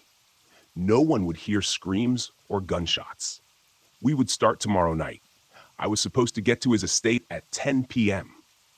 After my arrival, I would get 15 minutes to head into the forest as a head start. He explained when the 15 minutes were up, he would promptly signal with a flare. If I had any second thoughts, I needed to address them and withdraw from the woods before the signal. If I was still in the woods when the flare went off, I would be shot on sight. He said I would be paid $10,000 an hour if I survived. The hunt would go on until dawn, and if I was still alive come daybreak, I would be free. He would be armed with a hunting rifle and a combat knife. I would be armed with my wits. It was evident it wasn't in his plans for me to survive. But that was something I had already come to terms with. He studied my face when he said these things, perhaps trying to gauge my reaction. I tried my best to play it cool, despite being a little nervous. "Does any of this bother you?" he eventually asked, downing the last of his drink. "No, not really. I've always just tried to go with the flow. Doing that made me stumble upon your offer.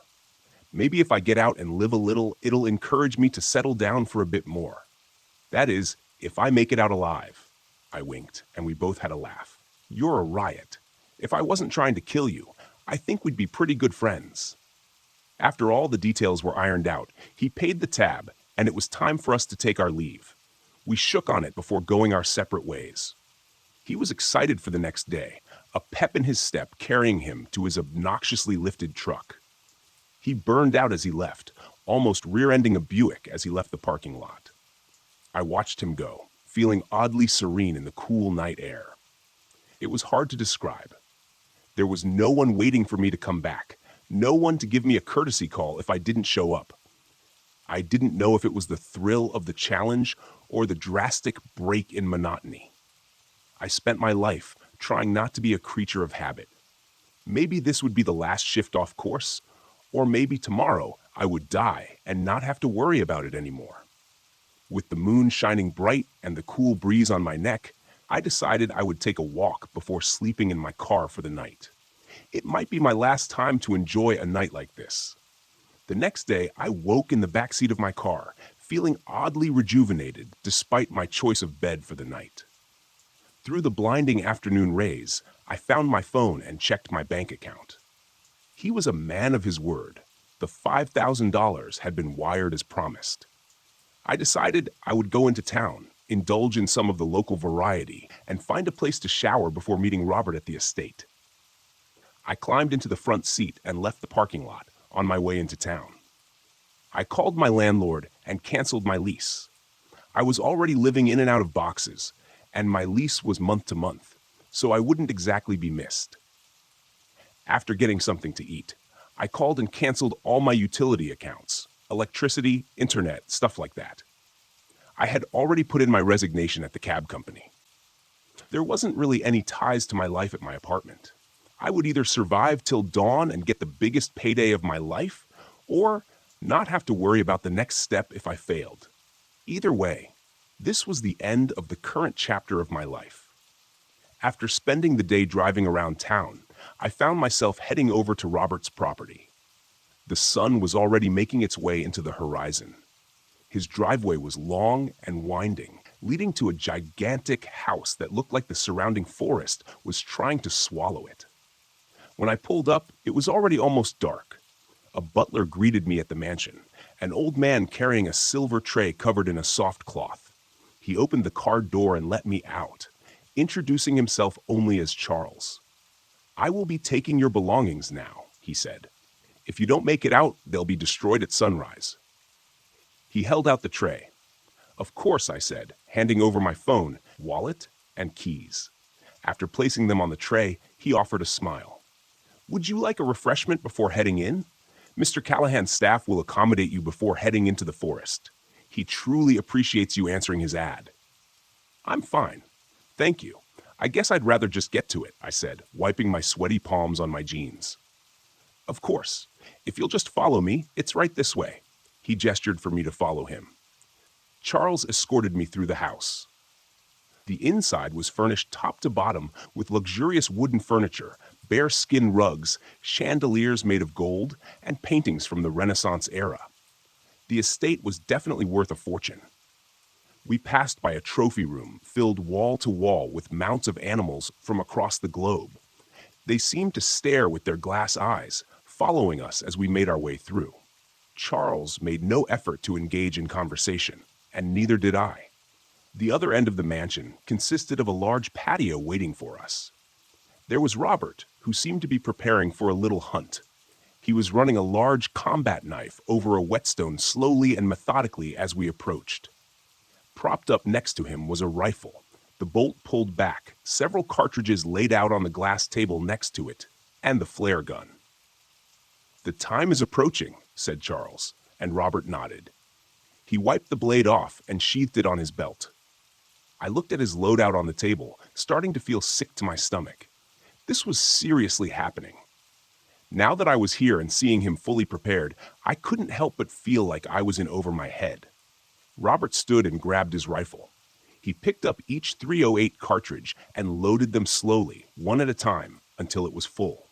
He racked the bolt forward, slung the rifle on his shoulder, and grabbed the flare gun. 15 minutes. Then flare, he said. "Having second thoughts?" he asked, twirling the flare gun on his finger. "No, not really," I said, making my way off the patio. I wasn't exactly sure what to say in a situation like this, so I figured it was best just to get going. "Excellent. I'll see you on the other side," he saluted me, and Charles gave me a nod. I turned and left the patio, making my way into the woods. Each step got heavier as I approached the trees, the darkness behind them getting eerier the closer I got. When I reached the tree line, I looked back at the mansion. Robert and Charles just watched expectantly. I swallowed and ducked in, feeling the full weight of my decision, perhaps a little too late. Once the mansion was no longer visible, I started jogging. I was mindful of my footsteps. A stray log or vine could trip me up.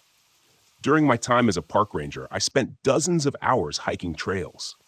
I would survey the land weekly, picking up discarded things like trash and lost clothing. This landscape was much different, however.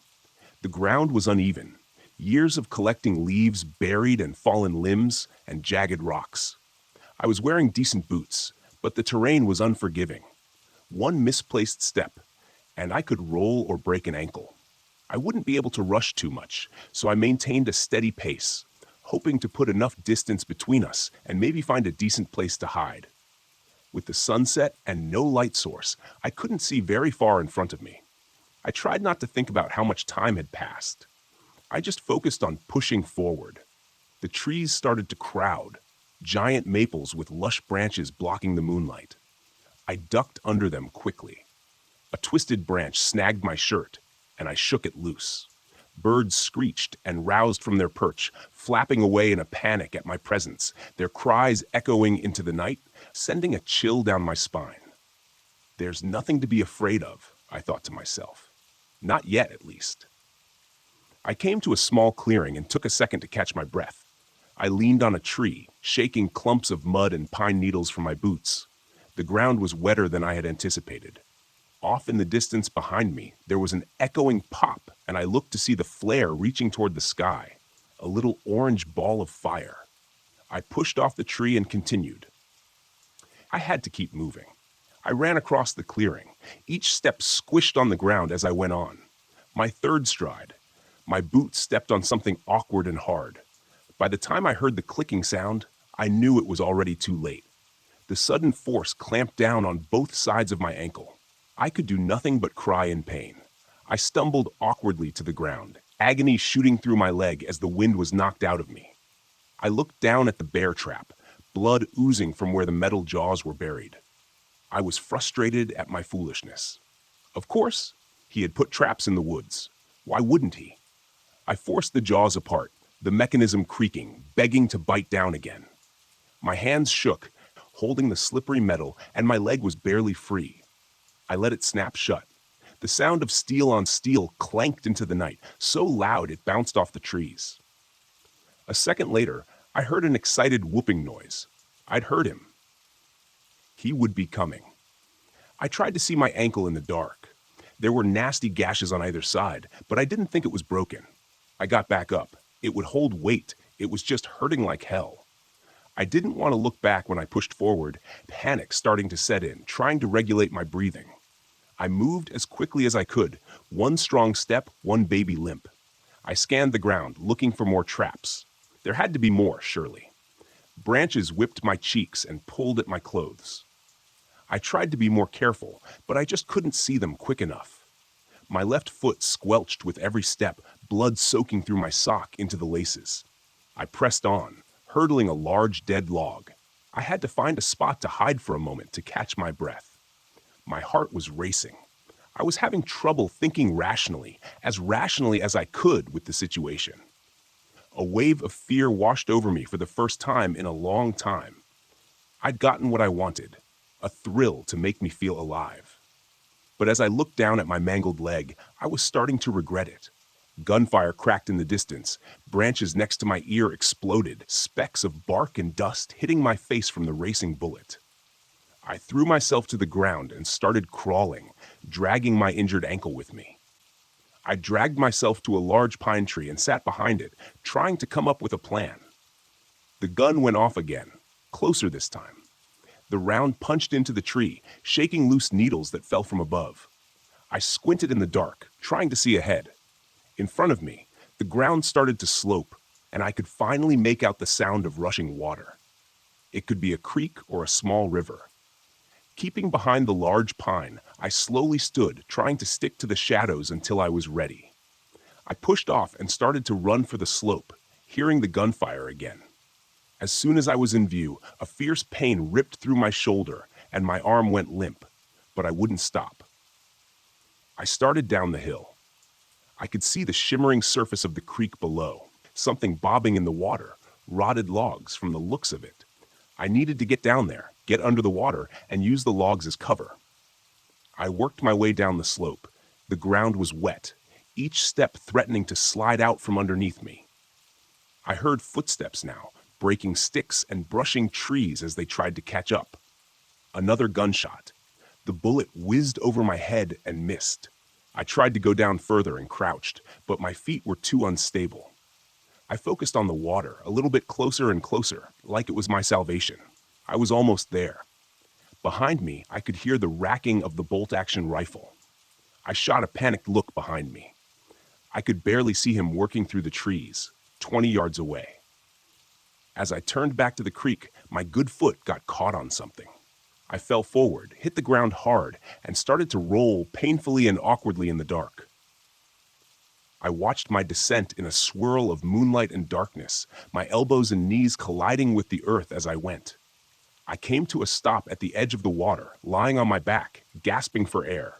I barely moved, my vision spinning as I looked up at the sky. I could hear him coming down the hill slowly and carefully. He knew he had won. He was taking his time now. Exhausted and defeated, I looked at the creek. It wasn't logs I had seen floating. Bodies. Several of them, bloating and rotting in the clear glow of the moon. I looked around. The more I saw, men, women, children. Robert was there now, boots squishing as he looked down at me. A pair of black goggles were over his eyes, a wicked grin on his face.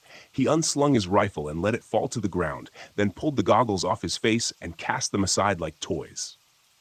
Disappointing. Very disappointing. I thought with you being a park ranger and all, you'd make it further. But here we are, at the creek. They never make it past the creek.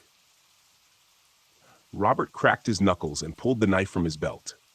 He held the knife in both hands and brought it down, aiming for my heart. I put up my hands to fight him, but it only delayed the inevitable. He worked free from my grasp and elbowed me in the head. My vision blurred once more. My arms went slack as he buried the knife in my chest. My lung collapsed as the blade went in, and with a grunt, he pulled the blade down, separating my torso down the middle in a nasty gushing mess. Satisfied, he got up and left me there to die. I tried to talk, but it all came out as gurgled whispers. What was that? He mocked, and he knelt to hear me. With the last of my breath, I spoke my final two words, just loud enough for him to hear. Involuntary screams came next, loud and shrill, broken vocal cords shouting in a mixture of barking and screeching. With both hands, I pulled the large incision, yanking the flesh apart in a spray of blood and disintegrating organs. His reaction was the same as all others before him, a look of pure irrational fear. My thin, inky black limbs burst from the gaping wound in my torso. I was on him in an instant, slashing the knife away and digging my nails into his flesh. I ripped his shirt like paper and separated his chest just like he did to me, my piercing screeches ringing into the night until I burrowed so deep they could no longer be heard. He thrashed and oozed from every orifice as he made room for me, just as the cab driver did, and the park ranger before him. I ate and wriggled as he expired, worming and digging my tiny frame to each limb like a suit. When the fit was just right, I stood up and cracked my knuckles. I looked at my reflection in the water, running a hand over my new face to feel the fit. Better than the last one, for sure. I took my time going back to the estate, making sure my walk was just right and everything was in place. The hours passed as I settled in, feeling more and more at home as I worked the joints and muscles. At daybreak, I emerged from the tree line to find Charles on the patio waiting. He came to greet me immediately. "Sir, this one had you out all night. Was this one better than the others? Can I get you something to drink?" "Oh, much better than the last," I replied. "A bourbon, if you will."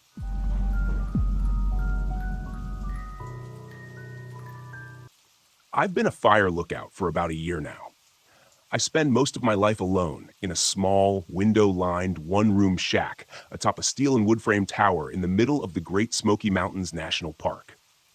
My only companions are my collection of cheap novels, a laptop computer with infrequent and unreliable internet service, and the two-way radio I use to communicate with the few nearby towers and ranger stations. Nearby is a bit of a misnomer, though. Using my high-powered binoculars, I can just barely make out Tower 12 on a clear day, situated several miles to my west. Tower 15, the next nearest to my location, only appears as a glint of sunlight to my east when the sun catches it just right. I've been told the Parks Department intends to put up some additional towers in this area as soon as it gets the necessary funding, which is probably no time soon. That's fine with me, though. I like the solitude. It helps quiet my mind, keeps the memories at bay. Mostly, I occupy my days either with simple maintenance in and around the tower or scanning the dense trees all around me for any signs of trouble. It's been a dry year, so the threat of fire is a constant one. This particular afternoon, I was clearing some brush from around the base of the tower that had begun to encroach on the fire road leading back to the nearby ranger station 20 miles away. Even with the heavy suspension of the government-issued Jeep, the road was a harsh ride at the best of times. I had just finished dragging some brush cuttings off into the tree line when the radio clipped to my belt squawked. "Tower 9. This is Tower 12. Do you copy?" It was Billy Johnson, my supervisor. Nice enough guy, I suppose. Tended to leave me alone most of the time. I straightened up and stretched my back, wiping the sweat from my eyes with my forearm and keyed the microphone attached to my shoulder. "Go for Tower 9, I replied as I replaced the shears and bow saw into the small storage shed near the base of the stairs. "John, do you have eyes on a bit of smoke north of your position?" "Stand by, Billy," I said, snatching up my water bottle and jogging to the metal staircase that wound its way around the tower. I didn't bother locking the 8-foot chain-link fence surrounding my little compound. Chances were, I'd be back soon enough. Reaching the top, I stepped through the trapdoor and onto the walkway that circled the cabin, closing it behind me. It was habit at this point. The last thing I needed was to take an errant step and tumble down through the open hatch. I'd probably end up breaking my neck. As I passed by, I reached into the open door of the shack and grabbed the binoculars hanging on a nearby hook. Rounding the railed corner of the walkway and turning my attention to the dark green blanket of trees stretching out before me, I saw the smoke almost instantly. A thin trickle of wispy white haze rose lazily above the canopy some distance off. Probably just some campers, I figured, though there weren't any approved campsites in that area. We always had more than a few folks each season who decided that camping off-trail in the deep bush sounded like quite a hoot. Most of them come back just fine, oblivious to the danger that this wilderness presents to anyone not adequately prepared. Some of them have to be brought out by search and rescue. Some of them just don't come back. A ranger or a random hiker might occasionally come across the deserted remains of a campsite and report it in. Those are the spooky ones, the ones where people just vanished and left behind a perfectly set up campsite. No explanation, no clues, just a deserted clearing, often with perfectly intact tents and personal effects. But there are bears and mountain lions, along with a handful of lesser predators that roam these forests, and sometimes they get hungry enough to stalk and even kill humans. And that doesn't even take into consideration the much more likely scenario, folks stepping out of their tents at night to take a piss and very quickly getting lost. Most humans aren't suited to survival in the wilderness, unfortunately. My radio squawked again. "Tower 9, what's the word?" "Yeah, I see it, Billy. Looks to be a couple of miles due north of my tower." "What's your plan?" he asked. I knew what he meant. Keep an eye on it and hope for the best, or take a trip over and investigate. After a brief pause, I sighed with resignation. It's probably just a campfire, but I guess I better head over and take a look to be sure. I didn't relish the thought of trekking to that area of wilderness, to be honest. It was the only area I hadn't explored during my time here. There weren't many trails heading in that direction, and the ones that did were badly overgrown and too narrow for the Jeep. A couple of miles hike might not seem like a lot, but when you're out here alone, the dense trees seem to stretch on forever. 2 miles can feel like 100. "Roger that, John," Billy replied. "Take your pack and your rifle. Check in periodically." "Will do. Tower 9 out," I said, replacing the binoculars on their hook and shouldering the red canvas backpack waiting dutifully in the corner chair. I grabbed the rifle from its rack over the doorframe, checked to make sure it was loaded, and headed out. As I locked the gate behind me, I threw my pack in the back of the Jeep and set the rifle beside it. The Jeep wouldn't get me too far before the brush made the trail impassable, but if it saved me even half a mile of hiking, it was well worth it. The sun was still high in the sky. I had plenty of time to get there and back before dusk, as long as I didn't dawdle.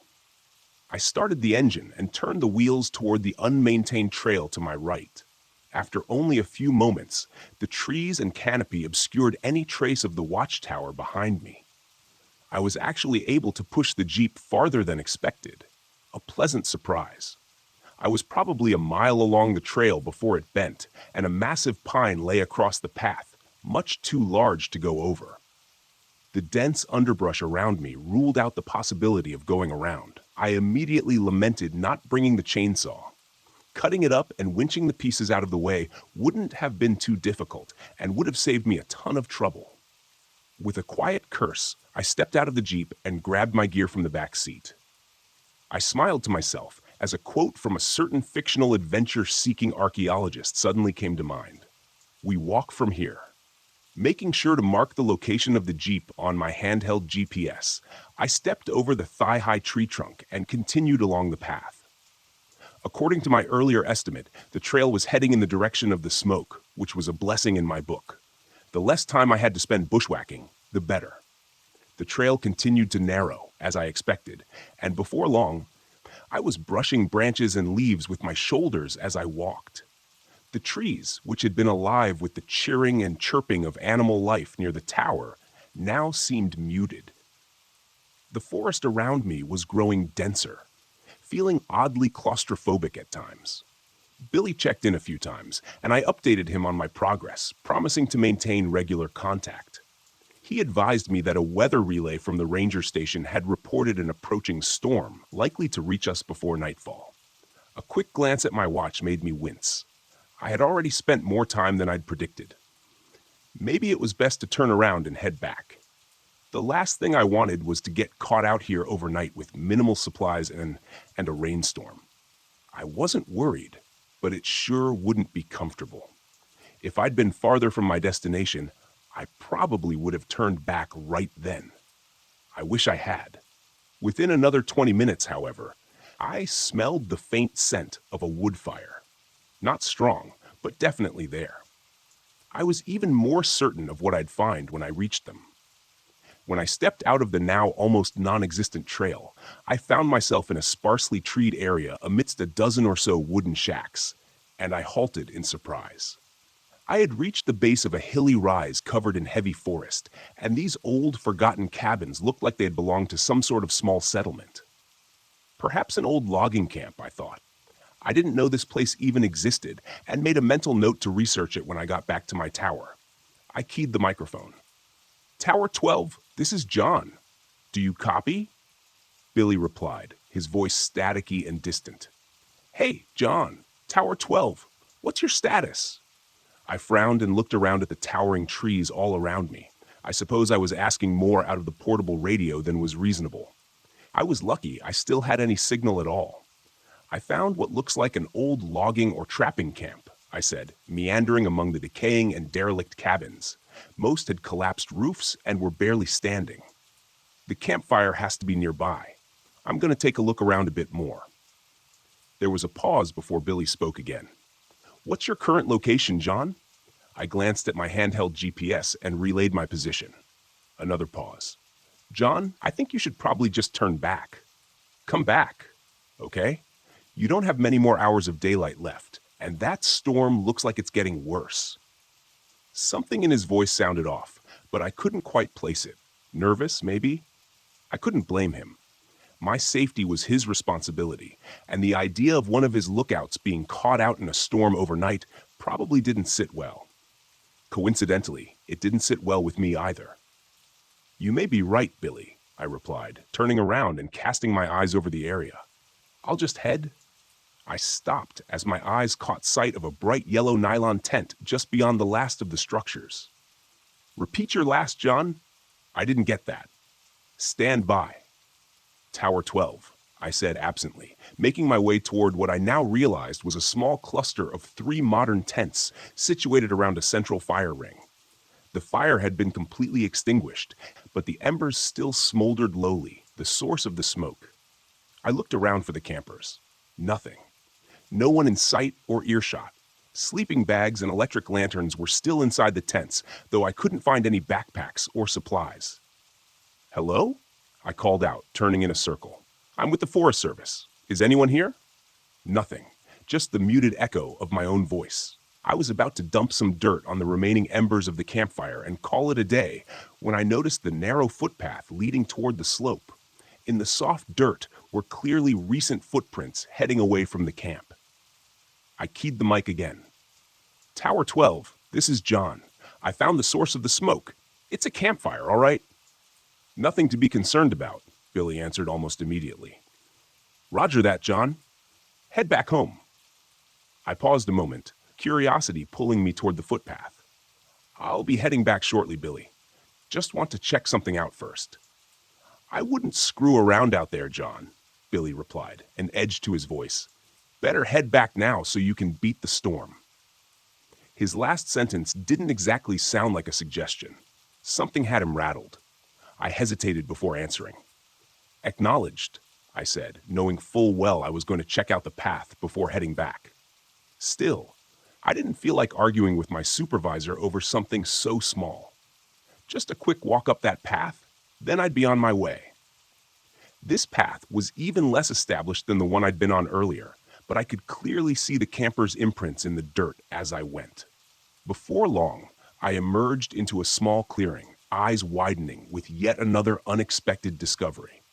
The rough-hewn timber that framed the entryway was set into the near vertical slope of the hillside before me. It created a dark tunnel entrance that had clearly been sealed off with a heavy iron gate many years ago, likely by the Park Service to keep inquisitive hikers from falling to their deaths in an old, abandoned mine shaft. So it had been a mining camp, not a logging one. I didn't know there were any mines near here. Hell, I wasn't even sure what they could have been mining for. Coal? Maybe gold? Did they even have gold mines in Tennessee? Who knows? Certainly not me.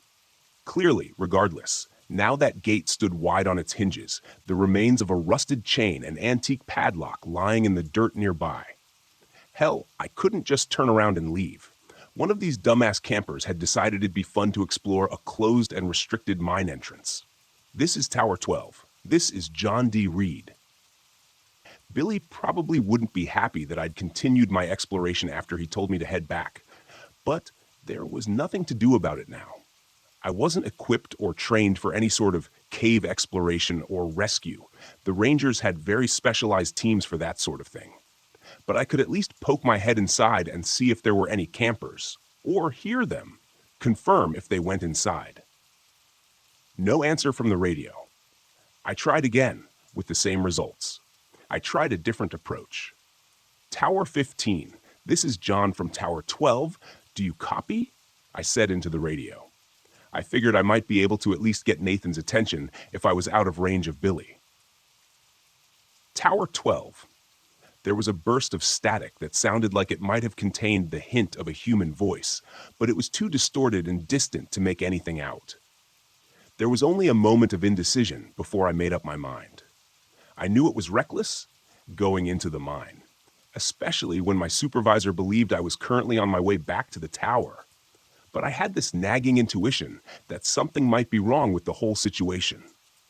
Maybe someone was hurt and needed help. I couldn't just leave them there, knowing that I might be their only chance of rescue. In retrospect, I should have turned back and called it in to the ranger station. They could have mobilized the search and rescue teams that specialized in cave rescues. I should have. But I didn't. I pulled my powerful LED flashlight from my pack, turned it on, and headed into the pitch-black darkness of the mine entrance. The walls and floor had been smoothly carved many years ago, which made my footing uneventful, and the tunnel itself was mostly a straight shot. Several times during the first few minutes, I turned back to watch the bright square of daylight at the entrance gradually shrink to a pinpoint of light. By the time I'd taken the first dogleg turn of the tunnel, I was in complete darkness. It was a very strange feeling, oppressive almost. At one point, I turned off my flashlight experimentally, but after only a few seconds, I quickly flicked it back on. In that short time, my heart had been pounding in my chest, and some primal fear had begun growing inside me. It took a moment to calm myself. The darkness was absolute. It was almost as if you could feel it pressing in on you. My footsteps seemed much louder than they should have on the dirt floor, and the air was growing cold and damp the further I went. After another 100 feet or so, the smoothly carved tunnel ended abruptly in a wall of rubble. I couldn't tell if it was a cave-in at some point, or if this was simply where the miners stopped digging and hadn't bothered to remove the debris. But either way, it certainly appeared to be the end of the line. And then I saw it. I almost missed it because of the way the light and shadows played over the head-sized rocks strewn before me. But when I looked closer, I realized I was looking at a ragged hole in the wall. It was only 5 feet across or so, and definitely didn't look like the deliberate formation of the tunnel I was standing in now. It almost looked like the miners had broken into a natural void of some sort. Interesting. But there was no way in hell I was going in there. I was definitely not trained or outfitted for any sort of spelunking trip, and it didn't seem the sort of thing suited to the learn-as-you-go method. Just as I was turning back to make my way out of the mine, I heard the distant sound of voices echoing from the opening in the stone wall. The sound was faint, and may have just been my imagination, but I didn't think so. "Hello?" I called, pressing my face into the black abyss of the hole. "Can you hear me? I'm with the Park Service. I'm here to help you." Nothing. The air from beyond the breach was cold and smelled stale. Old. Wrong. It felt as if I didn't belong here. None of us did. There was a long moment of unbroken silence, and then I heard a voice again. Closer this time. "Did you hear that?" it said, presumably to a companion. It sounded like a young woman, nervous, uncertain. "Hello? Someone there?" That settled it for me. I carefully crawled through the opening into the space beyond. Shining my light around, I found myself in a small natural chamber, maybe 30 feet across, with an uneven ceiling of jagged rock that barely cleared my head. The first thing that caught my attention was the cracked lantern lying on the ground. It looked old, very old, maybe 100 years or more. A thick layer of grime and age covered its soot-blackened surface, and the glass was thick and uneven. Beside the askew lantern was a small leather-bound book, partially buried in the dirt and dust, with a moldering leather strap securing it closed. It looked like a journal. And without a thought, I tucked it into my backpack. Raising my light back up, scanning around the room, "Hello?" I called again. I didn't hear the voices anymore, but the narrow beam of my flashlight illuminated another tunnel in the far corner of this room, mired in darkness. "Can you hear me?" Once again, I got that feeling that something wasn't right. Then the voice came again. Closer this time. "Did you hear that? Hello? Is someone in here?" she asked, her voice trembling with apprehension. I hesitated, frowning. Something didn't seem right about the voice, but I couldn't put my finger on it. Before I could summon my words to respond, another voice called out. This time, it was clear. The voice of a young man. "We can hear you moving around in there. Please help us. We're lost, and our friend is hurt." Hear me moving around in there? I was shouting to them. I sure as hell wasn't trying to hide. Could they not hear me for some reason? I stepped forward to the secondary tunnel and raised my voice again. "I'm with the Forest Service." It was then, when I reached out to steady myself against the wall of the tunnel entrance, that my hand met something wet, and I recoiled in disgust, thinking I had just grabbed a handful of some subterranean slime. When I shone my light on it, however, it became very clear the reality was far worse. Blood. I stepped back, trying to keep the panic that was fighting to take control of my rationality at bay. I needed to keep a level head, for now. Panning my light around, I saw an astonishing amount of blood painting the wall and floor in front of me. Somebody had definitely been hurt, and badly. With blood loss like this, I wasn't sure I'd be able to stabilize them long enough to get rescue in here. What the hell happened here? And why did the hikers continue into the cave after one of them was injured this badly? Unless they lost their light and got turned around, there was no way for them to get lost. There hadn't been any branches to this tunnel since I first entered. All they had to do was turn around and walk until they saw daylight. The man's voice called again, colored with the unmistakable tinge of fear. "What the hell is that? Hurry up, Becky. Take my hand." He seemed to be getting closer. At least if I could guide them to my voice, maybe I could get them out of here. Get to higher ground. Radio for rescue evac. They had a helicopter permanently stationed at the main ranger station. It could be here in 20 minutes if I was able to reach them. The woman's voice came again, and this time I froze. "Did you hear that? Hello? Is someone in here?" All at once, it hit me. The indescribable unease I had been mostly successful in repressing now fought back with renewed vigor. I realized in that moment what I had missed previously. The woman had repeated herself, twice now. No change in her inflection, no variation in emotion or urgency. It was exactly the same, down to the syllable. It was like I was listening to a recording. "Did you hear that? Hello? Is someone in here?" repeated the male voice, now even closer. "Hurry up, Becky. Take my hand." Below the words, I could hear the stealthy sliding of something over rocks. It seemed like it wasn't too far beyond the tunnel entrance now, but I wasn't going to wait for it to emerge from the darkness. I didn't think that what I'd see emerge from the darkness would be a couple of college kids who'd had a rough time of it during a weekend camping trip. Allowing my panic to run free, I turned and threw myself through the cave breach and landed roughly on the flat stone floor of the mine shaft. Beyond skinning my hands to hell and banging my knee on a rock, scrambling my feet with a hiss of pain, I ran as fast as I could, not realizing until I finally burst into the waning light of the late afternoon that I had lost my rifle somewhere in that cave. It was darker than it was when I first entered the mine. and a quick glance to the sky showed the angry black thunderheads that had moved in, as promised, much faster than I had expected. I quickly swung the iron gate closed on screeching hinges and looped the chain between the bars as tightly as I could, securing it rather lamely with the hasp of a broken padlock. I stood there for a long moment, bent over with my hands on my knees, trying to catch my breath outside the mine entrance when I felt the first drops of the coming storm on the back of my neck. I straightened and looked through the bars of the gate into the ominous darkness beyond, realizing how ridiculous my barricade really was. It wouldn't do much good if something tried to get out, but at least it made me feel a little bit better. Until I heard the voice echoing from the mine shaft. Peh, getting closer. It was unmistakable. Uncanny. Hello, can you hear me? I'm with the Park Service. I'm here to help you. By the time dawn arrived the next morning, I had climbed down from my temporary shelter in the low boughs of the red cedar and tried to work out all the painful kinks from my stiff shoulders and neck. The night had not been kind to me, but I was alive, which is more than my fiercest mind expected after yesterday. The night had been harrowing. There was no better word to describe it.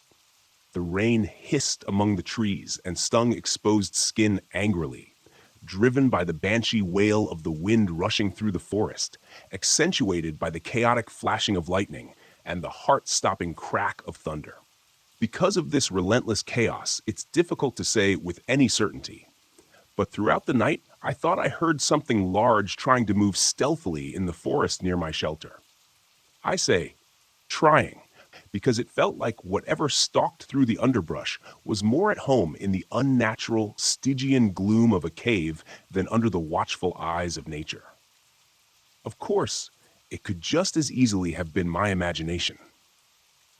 In the first dim light of dawn, as it started to illuminate the sodden and dripping forest, I spent the better part of 20 minutes straining my eyes with every ounce of concentration as I scanned the gray woodlands around me. I was only 10 feet or so above the ground, but there was no way I was going to step foot from my hide until I was absolutely certain that I was alone. Once I was satisfied, I was alone for the moment. I climbed down to the muddy ground. I tried the radio several times through the night and into the morning, but wasn't able to get even a burst of static that might indicate someone trying to respond. A combination of the storm and interference from the trees worked against me. My first thought was to get back to my Jeep as quickly as possible and run every drop of gas out of its tank, trying to get as far away from this place as I could. When I checked the GPS to see how close I was to its marked position, however, I found the unit unresponsive, with a disastrous crack across the screen that seemed to mock my dismay, probably caused by my less than graceful scramble from that damned cave. A rifle? No radio? No GPS. Perfect. I still had a compass and the rising sun to guide me, though, and that was something. I was only a couple miles from my tower, which should have been somewhere due south of where I stood. I knew that once I got close, I should be able to either find the service road or the tower itself, so there wasn't much danger of getting myself lost, at least. It was a small comfort, but one I gladly took. I moved through the trees and undergrowth with more speed and recklessness than I probably should have. An ankle broken by an errant misstep would have been bad news. Still, even though I hadn't heard or seen anything of my late-night visitor, I couldn't help but feel I was being watched. Do you know that creeping sense of dread you feel when you've just turned off the lights in the basement and now have to climb the stairs back to the light of the doorway? Or when you're making your way from your car in a dark and lonely parking lot? The feeling that something is there, something much more suited to the dark than you are? It's that same feeling that pushed my footsteps almost to a jog as I traversed the uneven ground and storm-felled trees that tried to hinder my passage. For the next hour, I moved at this pace, aware of every rasping lungful of breath, knowing that I should pause and rest for a few minutes, as pushing myself to fatigue would only increase my chances of falling or hurting myself. I imagined myself lying in blinding pain next to an unseen chuck hole, clutching at a broken leg and watching as the sunlight began to dim with the onset of dusk, waiting for whatever hunted my trail to find me. What would happen? Would I even have time to look on its visage before it struck? Did those campers in the cave? A misstep and a stumble that nearly made this nightmare a self-fulfilled prophecy jarred me back to the present.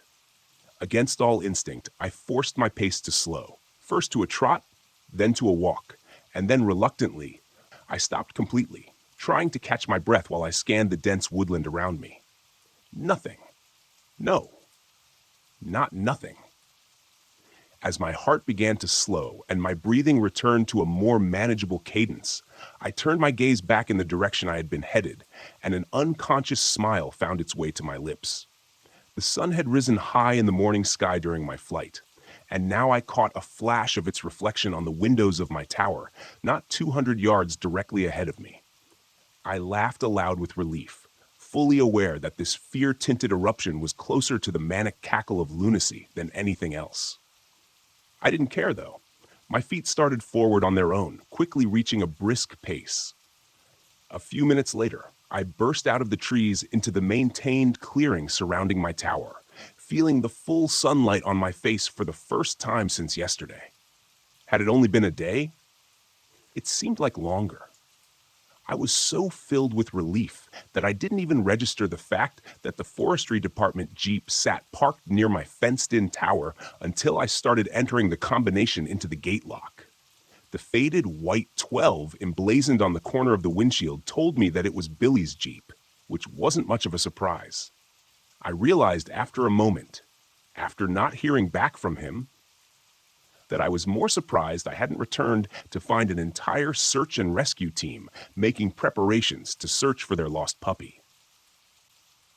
I punched the 4-digit code into the mechanical combination lock on the gate and stepped through, making sure to close and lock it behind me. I stood there for a moment, staring through the tall chain-link fence at the dense tree line, wondering if something waited just out of sight in the shadows, staring back at me with hungry anticipation. I shook off the sudden chill as best as I could and made my way quickly to the staircase, taking the steps 2 at a time. Billy was going to be pissed at me, I was sure, but that thought was a fleeting one that didn't take purchase. His displeasure was the least of my concerns right now. When I reached the top, I threw open the trapdoor and suddenly found myself looking down the muzzle of a very large rifle. Even in that brief moment of abrupt shock, I could register how the barrel trembled in the hands of its agitated master, and I wondered how close I came to having my life ended in a brief flash of light. The moment only lasted a second or two, and then Billy hastily swung the rifle away in a safe direction. "Damn it, John," he exclaimed, his tone an incongruous mixture of relief and fear. "I almost shot you." I stepped fully through the trapdoor and let it close behind me. "Jesus, Billy," I breathed, leaning back against the railing. I suddenly felt weary and realized it was likely the adrenaline now rushing through my system that had kept me moving at such a hurried pace throughout the morning. "Where the hell have you been?" he demanded, stepping back inside my shack and taking a chair at the small table in the center of the room. I noted with mild interest that he kept the rifle leaning against the table beside him instead of stowing it in the rack over the door, but decided not to comment on it. Billy Johnson was in his middle years, maybe 45 or so, with a bit of a gut and grayish-brown hair, trimmed clothes. He wore an impressive mustache that reminded me of something an Old West gunslinger might sport. He was dressed in typical attire, khaki Forest Service shirt, and brown cargo pants. In addition to the rifle, I had had the unfortunate opportunity to closely examine a moment earlier. I noticed that he wore his .500 Magnum in a holster at his side. That wasn't too unusual. When in the bush, bears and mountain lions can sneak up on you unawares. Having a hand cannon within easy reach goes a long way toward taking the fight out of them if necessary. It was a little unusual for a drive over to another tower, I suppose, but not exceptionally so, given the circumstances. I took the opposite chair, dropping my pack to the floor next to me. I realized my legs were still shaking anxiously and placed my hands on my knees to try to calm them. He was trying to deflect, but he was horrendously bad at it. He knew something. I was sure of it. "You know where I've been," I replied, gambling on instinct. I watched his face closely for a reaction and wasn't disappointed when he winced and turned his focus out the window and over the forest to the north. "I told you to abort and head back to your tower," he stated brusquely. "But you just had to feed that curiosity of yours, didn't you? You're damn lucky to be alive, you know that?" From my chair, I reached under the cupboard to my right and pulled a half-empty bottle of Jameson and a couple of mostly clean glasses. Billy turned his head and raised an inquisitive eyebrow. Alcohol was a no-no up here, but when I poured and handed him one of the glasses, he accepted it without a word. I took a pull from the other. "It's my own damn fault, I suppose," he continued, turning back fully to me. "It's been so long since anyone's even thought of Camp LeClaire that it didn't even click for me when you told me where you saw the campfire." I took another drink and then poured a bit more of the whiskey. "Camp LeClaire," I repeated. "That old mining camp?" "Logging camp, actually," he corrected me. "The mine was there long before the East Atlantic Logging Company set up out there. Nobody knows who dug it. Hell, nobody even knows when it was dug, a long time before the 19th century at least. Camp LeClaire was established in 1872, and the mine was old even before that."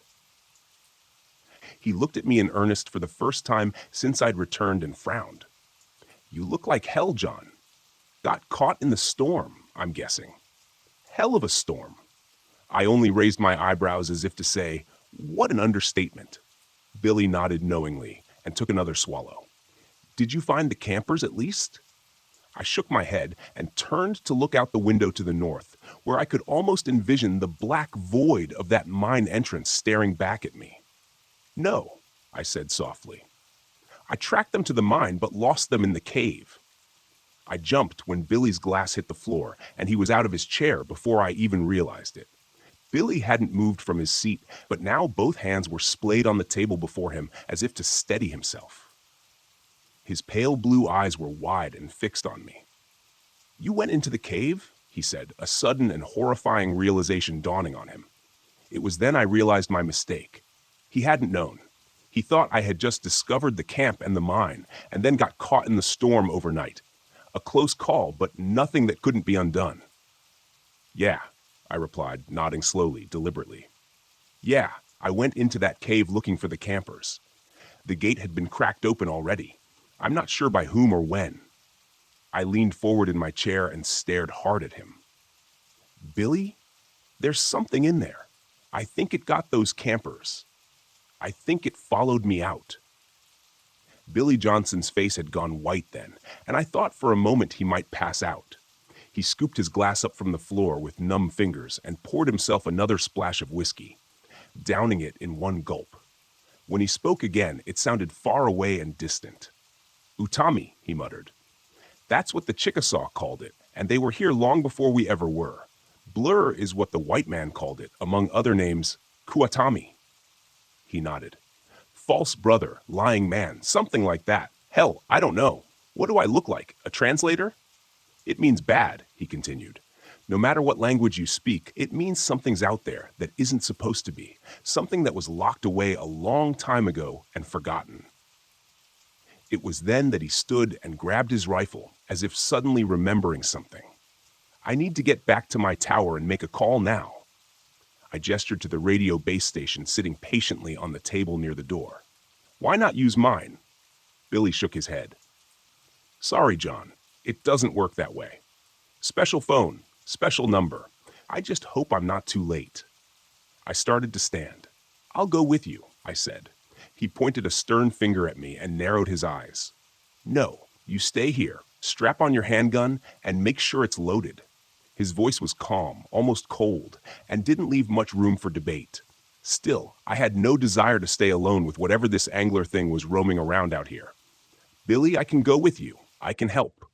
I started to argue, but it was quickly cut off when he took a menacing step toward me. and I realized quickly how much I'd underestimated him because of his normally easy manner.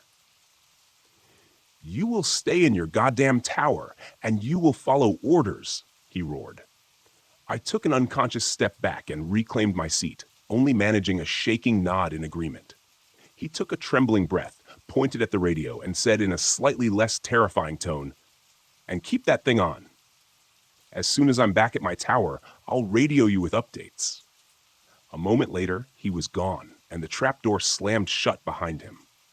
I stood and retrieved the Pelican case from under my cot.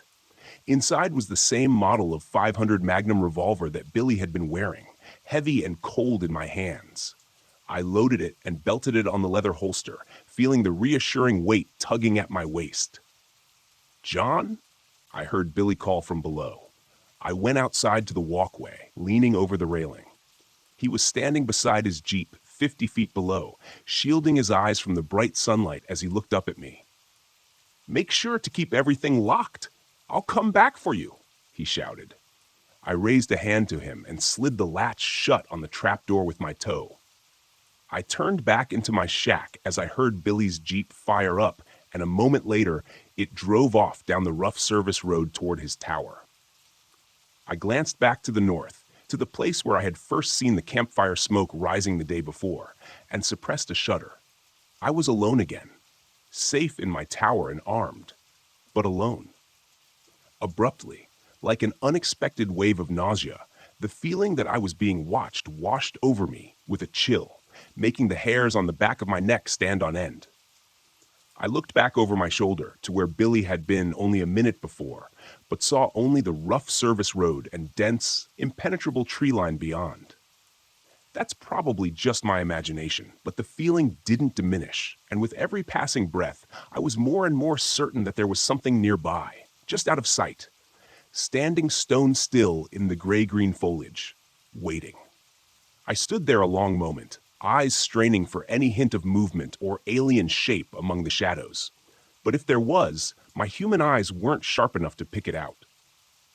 I stepped back through the open doorway of my shack and dropped down into the chair again, my eyes catching the bottle of whiskey before me. I was tempted to pour another drink to help settle my nerves, but I could already feel the tickle of a buzz at the edges of my mind from what I'd already drunk, and quickly decided that was the last thing I needed for my reflexes and awareness to be dulled right now. I'd made more than one poor decision in the last 24 hours, and I didn't think adding another to the pile was such a great idea. Grabbing the bottle, I screwed the cap back on and reached to return it to the sparse cover to my right. As I did so, my boot caught my pack, knocking it over. Without a thought, I reached down to move it out of the way, and then remembered the old weather journal tucked inside the front pocket, the one I'd found in the cave. I reached into the unzipped front pocket.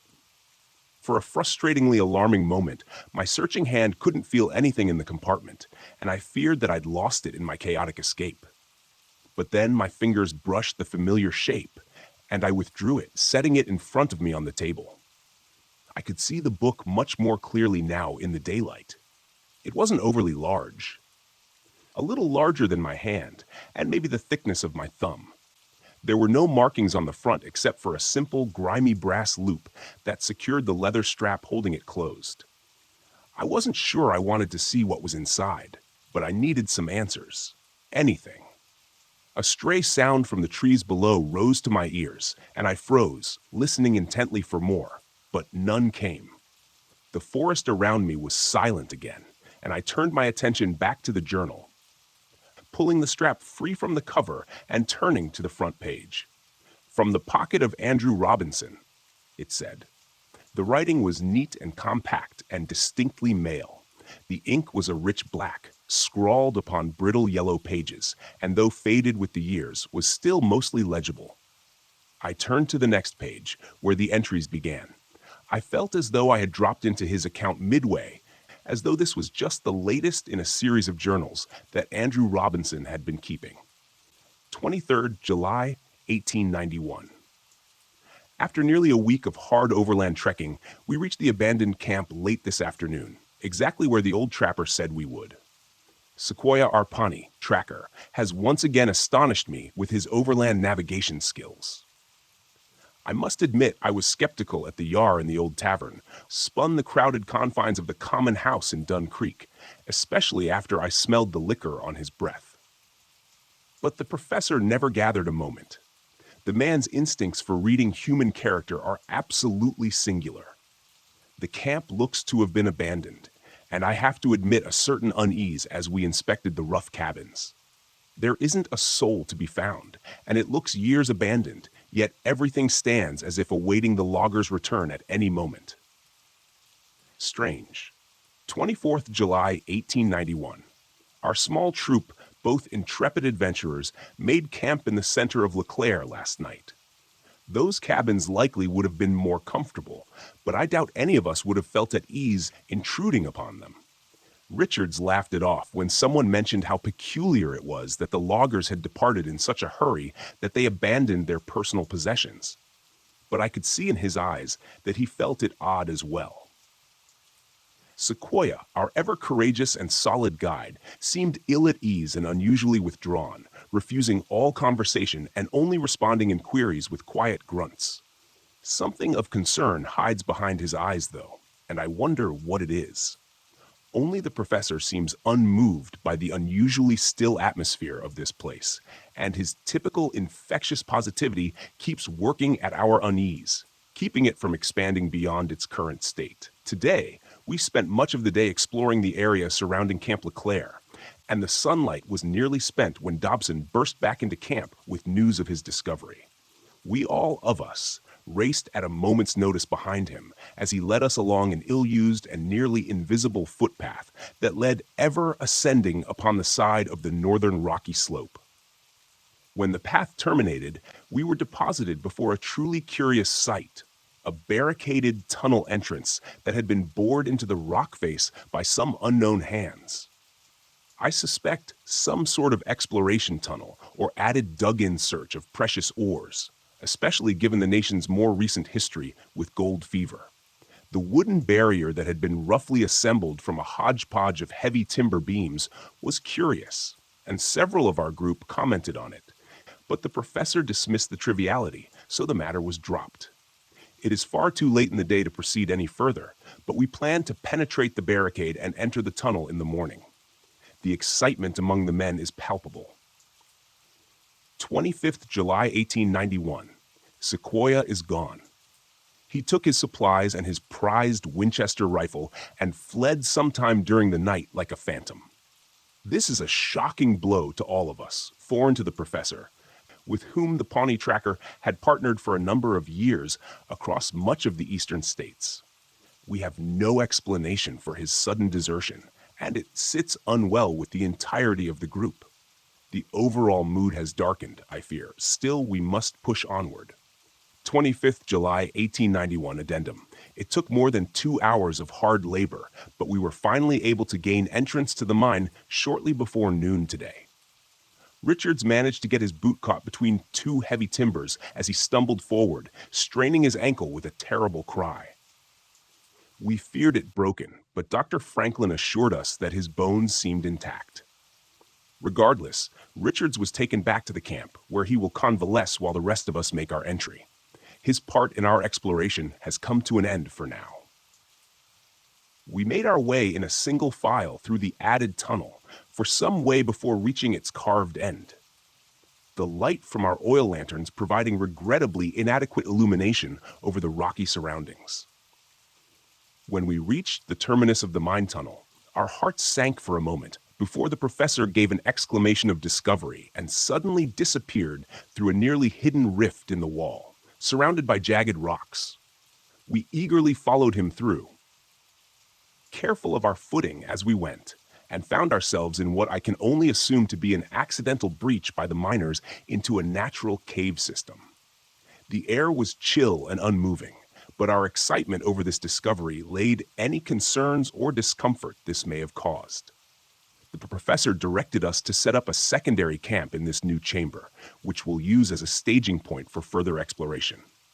So, We spent the rest of the day bringing supplies for our main camp and constructing a smaller version in this moderately sized chamber. By the time we completed this endeavor, the efforts of the day precluded the start of the exploration until the group has had the opportunity to rest and replenish their energy.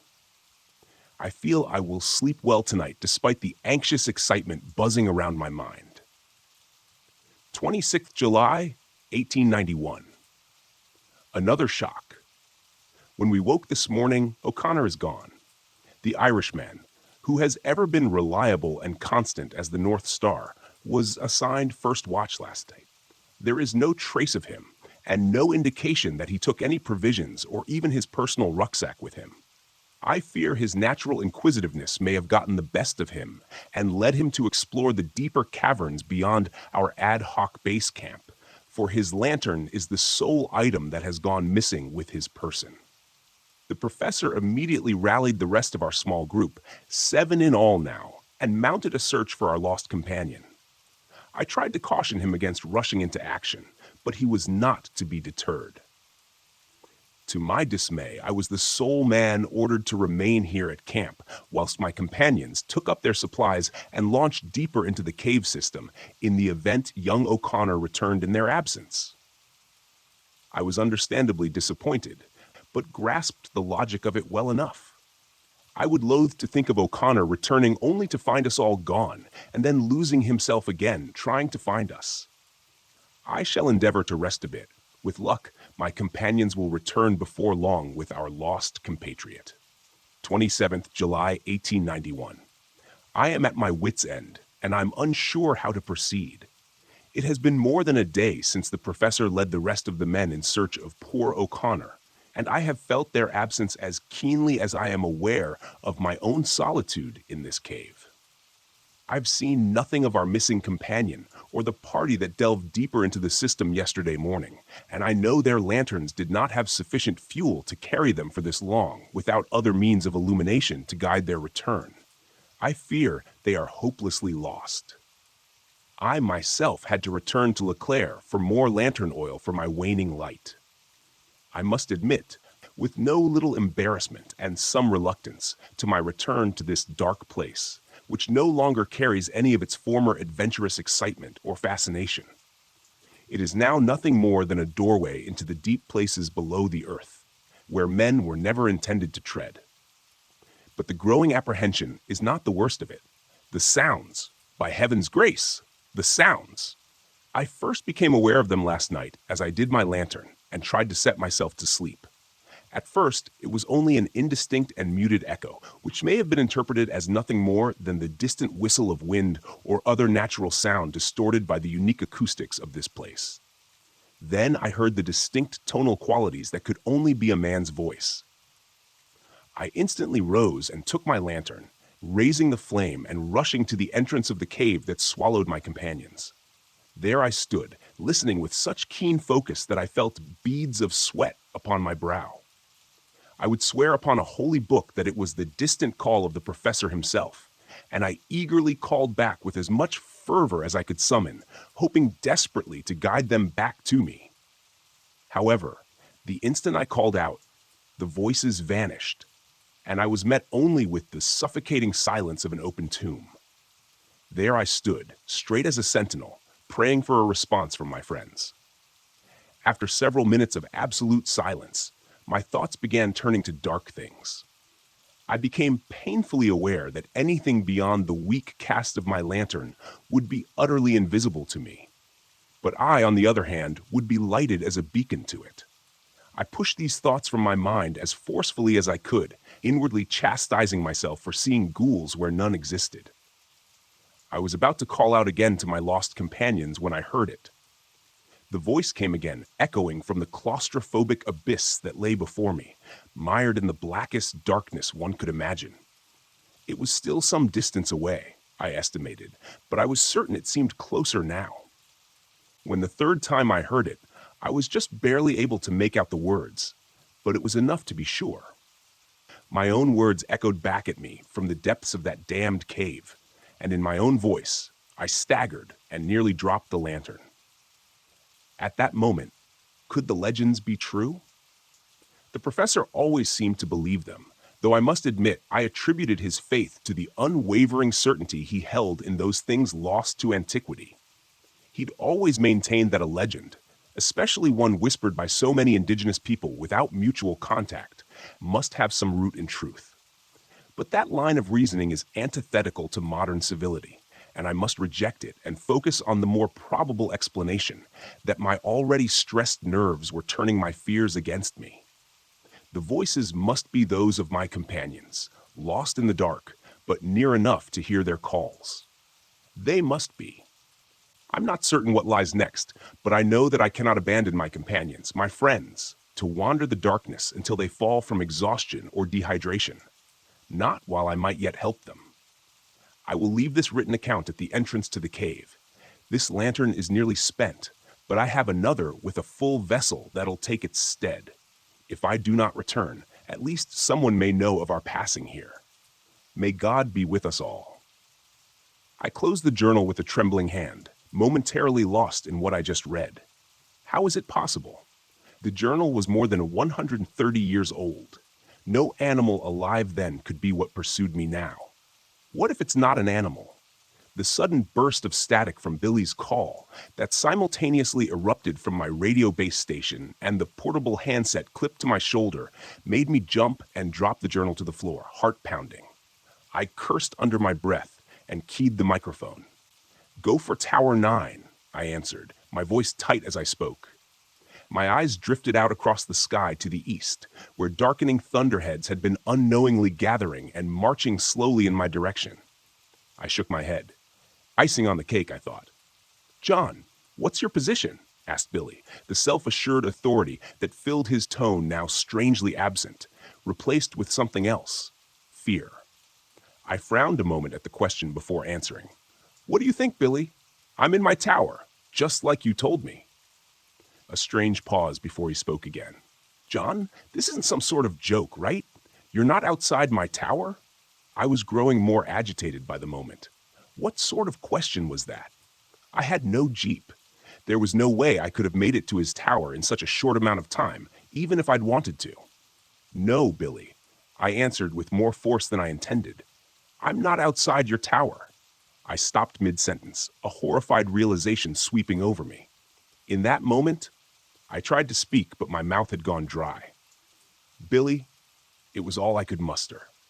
The radio was silent as my eyes slowly drifted to the west, where I could just make out the small, lonely shape of Tower 12. Barely visible over the darkening blanket of green, was that a gunshot? Another night, another goddamn night stuck in this window-lined prism. At least I have a good view, so I guess that's something. The storm raged all night again last night, and only let up just before dawn. At one point, the winds were gusting hard enough to rock the tower, which was a bit disconcerting, to say the least. As I stand out on the wet catwalk around my shack, I see that the clouds haven't let us go just yet, and look every bit as pissed off as they did yesterday afternoon. It seems like the last dry season has come to an end, which is good since I've been slacking a bit on my fire-watching duties over the last couple of days. Gallows humor, right? Due to that, or I'm sitting in the corner in a fetal position crying. I've been told by my ex-fiancée that I'm not an attractive crier. I haven't heard Pete from Billy since his last terrifying broadcast to me yesterday. I tried to reach him several times since then, but no dice. I've also tried reaching Nathan and the ranger station, but all I get is static, even from my base radio set. When I first started here, I remember Billy telling me during my brief orientation that the radio should be able to reach out 50 miles or more, so I'm not sure what's going on with them. Update. I just took a quick look at the base station and found that the cable leading up to the antenna on the roof of the shack is now just a dangly thing swaying in the breeze. The storm must have decided it needed the antenna more than I did because it's gone. I can see where the screws were torn out of the wooden mast, and before you say anything about whatever this thing is that's been stalking around and deciding to sabotage my radio, I should probably tell you that the wooden antenna mast looks like it's been around for a long time. The wood was probably dry rotted to begin with, and now that it's soaked, it's crumbled away into little wet brown bits as soon as I probed it with my fingers. Speaking of whatever this kwatami or angler thing is, and I'm just going to call it a mimic, I think I haven't heard anything weird since yesterday. I'm assuming it's still over there somewhere, but I don't think it's nearby. If it's still anywhere around here, it's probably somewhere over near Tower 12, or at least that's what makes the most sense to me anyways. Which brings me to my shiny new lunatic idea, my Jeep. It can't be more than a mile down the northern track, still sitting there in front of that fallen pine. I could probably get to it in less than an hour, even with this wet and muddy ground. It had almost a full tank of gas, and I'm pretty sure I could outrun this mimic thing in it if I could get a straight shot down the service road. I definitely don't relish the idea, mind you. Every instinct is screaming at me to sit my butt right down where I am in this tower, and I know the ranger station will start getting a little antsy when Billy doesn't check in after a few days, but I'm also thinking they may extend it out a day or two in light of the foul weather. Maybe 5 days out in the wilderness, and then I'll have a ranger truck parked outside my tower. The question is, what they'll find when they get here. See, I've been thinking about it. Billy definitely knew more about this thing than I do. Certainly enough to not open the door when he heard it outside pretending to be a Girl Scout selling cookies. That makes me think that maybe the fence and the trapdoor might not be enough to stop it if it really wants in. As pants shittingly terrified as the prospect of leaving the tower and making for the Jeep is, sitting here cornered in my window-lined shack, just waiting for it to show up in the middle of the night is worse. At least I have a chance out there. I still have the Magnum. It's been holstered to my belt since yesterday. They don't issue pea shooters for bear protection out here. This thing is the most powerful handgun in mass production. It'll put down anything in North America as long as you can hit it right. Any normal animal, anyways. Who knows what this thing is capable of? Still, it does provide a level of comfort and gives me some confidence that my plan may work. It's on my side for now. I'm going to try to eat a granola bar to put something in my churning stomach and try to build a little energy. I don't think I've eaten anything since yesterday. After that, I'm grabbing my pack and heading out. Wish me luck. I left my tower shortly after 10 a.m., and let me tell you, those were some of the most difficult first steps I've ever taken in my life. Stepping out through the chain link fence into that open space beyond my small compound felt like I was stepping off the roof of a skyscraper. When I closed the gate behind me, I stood there motionless. Must have been 5 minutes, frozen in place with my hand clenching the grip of my revolver that's holstered at my belt. Even with all the stress and anxiety swirling around in my head, I was amazed at how keen my senses seemed in that moment. I felt like I could hear every rustle of leaves and smell every damp patch of moss in the thousands of acres of wilderness surrounding me. In that moment, I felt very small, very insignificant, trivial. When my chest began to ache, I realized that I'd been holding my breath in subconsciously, afraid to make even the smallest sound. I let out a slow breath and forced myself to breathe normally again, scanning the trees. I turned slowly in a circle, eyes searching for anything that seemed out of place, like it didn't belong. But there was nothing there. Everything seemed normal, at least to me. Casting one last look over my shoulder at the refuge of my tower, I started off along the seldom-used service road to the north, careful of my footing on the muddy and uneven ground. I allowed myself to move at a slow jog, fast enough to make good progress, but not so fast that I was announcing my presence to the world. Not so fast that I couldn't hear the forest around me over my own breathing. I stopped a couple of times during my trek to catch my breath and take a drink of water, and thankfully still seemed alone and unpursued for now. I wondered if it was out there somewhere among the dense trees, hiding in the muted gray shadows of the forest. Or perhaps it had returned to my tower in my absence and found it empty, and was even now tracking my flight along this trail. If I paused long enough, Would it suddenly appear, rounding the gentle curve behind me as it caught up to me in order to prefer to move more stealthily among the trees and underbrush, laying in wait alongside the path ahead, ready for my approach? I had to forcibly shake myself of that line of thought. It wasn't doing me any good now. I was committed to my plan. The thought of retracing my steps and returning to my lonely watchtower held just as much terror, because now it's out there, unmanned, unwatched, and abandoned. For all I know, the mimic could be there at this very moment, ransacking my shack. I definitely didn't want to walk in on that little scene. I can promise you that much. I ended up making surprisingly good time on that northern path. It was only about 30 minutes before I saw the dim shape of my Jeep waiting dutifully in the middle of the path ahead. The matte tan paint job and black cloth roof stood out remarkably well against the muted greens and browns of the surrounding forest. Urging my pace to quicken, I covered the last 100 yards before I even realized it and found myself standing at the door, hand on the handle. I paused. A chill ran down my spine, inciting an unbidden shiver, and I realized then how quiet the forest around me was. I wasn't sure how long it had been this way. I felt that something was out of place, and so did the native fauna. On any given day, the trees were alive with the sounds of wildlife. Squirrels and chipmunks chittered, insects buzzed, and 1,000 varieties of birds called and sang from the treetops. Not now, though. Now it was as if they had all left. It felt very alone in that moment, only not quite alone. Somewhere out there, in that sea of trees, something stalked, something that didn't belong in the light of day, something that didn't belong under the watchful eyes of Mother Nature.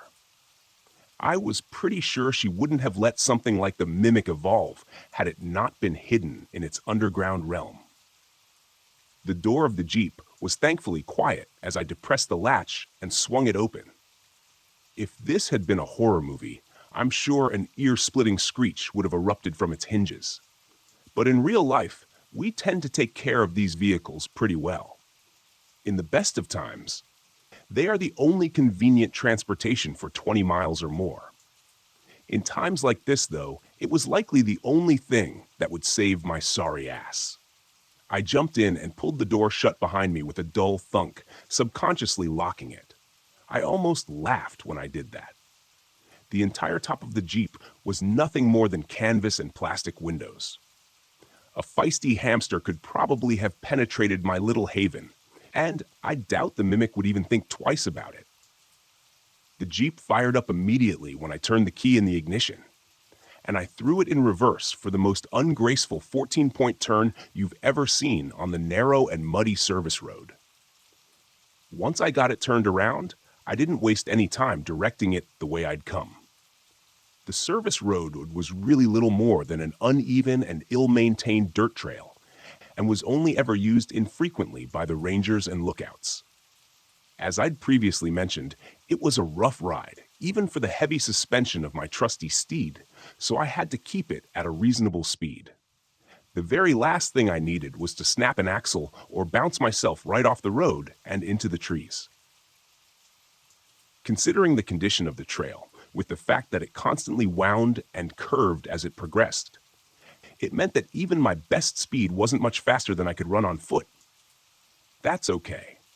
Once I got past my tower, the service road was generally better maintained and followed a more or less straight path. I'd be able to build some decent speed there and be out of the wilderness and standing at the ranger station in an hour or so. The abrupt appearance of my tower caused me to feather off the gas as I rounded the last curve from the northern track. I slowed to a crawl and squinted through the now dirty windshield. From here, everything looked exactly like I had left it. The gate still stood closed, and looking up, I could see the trapdoor also appeared shut. Maybe this thing hadn't returned. Hell, maybe this thing wasn't ever going to return. For all I knew, I was headed in the opposite direction. It's not like looking at a GPS on it or anything. It was at that moment that I nearly pissed myself when the radio, still clipped to my belt, squawked, and I heard probably the last thing I had ever expected to hear. "John, are you there?" The signal was pretty clear, but his voice sounded weak, strained. I almost didn't respond. I was frozen in indecision, clouding my mind. I didn't know what I could trust to be true, but I doubted that this mimic had read the radio manual and learned how to operate the handset. I snatched the handset from my shoulder and keyed the mic. "Billy? Holy? Is that you?" He answered me right away, and I thought I could hear relief in his tone, buried under his pained words. "John? Thank God. I was afraid you were gone." My eyes drifted to the trail leading past my tower toward the ranger station, toward safety. Another 5 minutes, and I would have been there. I got to my Jeep, and I was just about to haul ass for the ranger station when I replied, "What's your status?" There was a moment of silence, and I wondered briefly if he hadn't even heard me. But then he answered, "I'm not doing too hot, John. I'm in my tower, but that thing hurt me. I've lost a lot of blood, and I've been drifting in and out. I've patched myself up as best as I could. I stopped the bleeding for my leg." He frowned and closed his eyes for a moment, asking a question I was pretty sure I knew the answer to. "Are you able to get back to your Jeep?" I thought I heard a coughing bark of laughter before he answered. "I don't think so. Pretty banged up, man. What happened?" "Billy, son of a... It got into my tower, managed to get a shot off, but not before it got a jump on me. I took off before it did me in, so I think I hit it. I don't know where it is now, though. My tower is wide open, and it hasn't come back, so maybe it's dead." I doubted that. Things never work out that simply. "Are you stable, Billy? Can you be moved?" Another silence, and then he said, "I know what you're thinking, John. Just turn your Jeep around and haul ass to the ranger station. That's an order." I dropped my forehead to the steering wheel, closing my eyes and cursing. It would have been easier if Billy hadn't radioed me. I know it's selfish. I know I'm an idiot for even thinking it, but I could have been blissfully out of range if he'd only waited for 10 more minutes. Still, I put the throttle down and got the hell out of there. I could still race for the ranger station, have them mobilize a chopper to come back for Billy. But they were at least an hour away. Factor in the spin-up time for the helicopter, and you're talking more like an hour and a half before anyone gets to him. It didn't sound good. Something told me it was unlikely he'd last that amount of time. I could still turn left. I'd likely live. But could I live with myself knowing that I left Billy to die alone in his tower? What if our situations had been reversed? Sure, I might be saying the same words he was saying now, but in my heart, I'd be pleading for that voice on the radio to help me. I couldn't imagine being in his position, lying there, hurt, bleeding out, knowing that his safe haven was wide open and that thing was out there somewhere. Look, I know what you're going to say. I know what you're probably saying already. Don't be a dumbass. This is exactly why everyone dies in a horror movie. I get it, believe me. I get it. But this wasn't a movie. My friend was lying there, dying in his shack. If I could get to him and get him into the Jeep, we could both get out of there, leaving this twisted nightmare behind us. Billy, I'm headed your way. Get ready, because we're going to wrestle you down the stairs and into my Jeep as quickly as we can, I said, cranking the wheel to the right and taking the western trail with more speed than I should have. John, I gave you an order. Get out of here now. Despite the situation, I managed to start a grin as my rig bucked and bounced over the uneven trail. Billy, I'd like to take this opportunity to officially tender my resignation from the fire watch. Now shut your mouth and conserve your strength. I'll be there in 15 minutes. 15 minutes. Trying to be a pretty good guess, and before long, I skidded to a halt outside Tower 12, next to Billy's ride. I opened the door and stepped out into the quiet air, my handgun coming from its holster and held before me like some sort of shield. I took a quick moment to let my eyes roam over the surrounding woodlands for any sign of movement, before quickly jogging around my Jeep and toward the compound's entrance. I passed through an open doorway, taking note of the heavy chain-link gate that was lying twisted 15 feet inside the fence. Another dozen paces, and I was at the base of the stairs, craning my neck to make sure nothing was awaiting me above. I kept the mic on my shoulder and said in a low voice, Billy, I'm outside your tower right now, heading up. For Christ's sake, don't shoot me.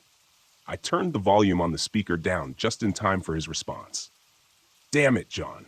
I told you to leave. Despite his words, the gratitude and relief were clear in his tone. I started up the stairs, revolver still held at the ready as my other hand ran lightly up the railing. My eyes were drawn to the red-black spots staining the gray paint of the steel steps. I found even more of the viscous liquid on the railing as I continued my ascent. Blood, but not Billy's. God, I hope that thing is lying in the woods, breathing its last breath. He definitely hit it, but I had no way of telling how seriously it was hurt. In a human, red blood indicated an arterial bleed, which was typically a fairly significant injury. With this thing, who knew what black-red meant? I climbed the rest of the stairs around the tower and stopped just below the open trapdoor. Billy? I called cautiously. A pause, then came his reply, shaky and with a wheezing sound I didn't like at all. How do I know it's you? Say something I couldn't have heard you say before. I have always admired and respected you, I answered without hesitation. He said under his breath, Come on up. I took another couple of steps, cautiously poking my head through the trapdoor. Billy was sitting upright, more or less, resting his back against the doorframe of his shack and aiming his own handgun generally in my direction. As soon as he saw my face, he dropped his hand to the side, the stainless steel barrel clanging against the metal walkway. As I stepped fully through the trapdoor, I noticed two things immediately.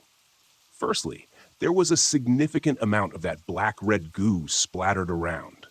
Secondly, I realized how badly injured Billy was. His face had gone gray with a sickly paleness, and his breaths came in ragged hitches.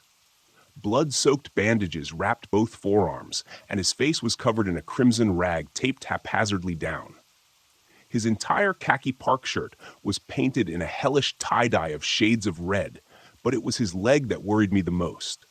A tourniquet had been tied around his thigh, and he was groaning, but the pants leg was a cherry red below that, glistening in the late morning light. Jesus, Billy, I exclaimed, holstering my gun and rushing to his side. He waved me off, saying, All beside me. I know it looks bad. Save it for later.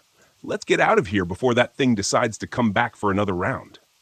I nodded and stood again, taking a quick glance past him into his shack.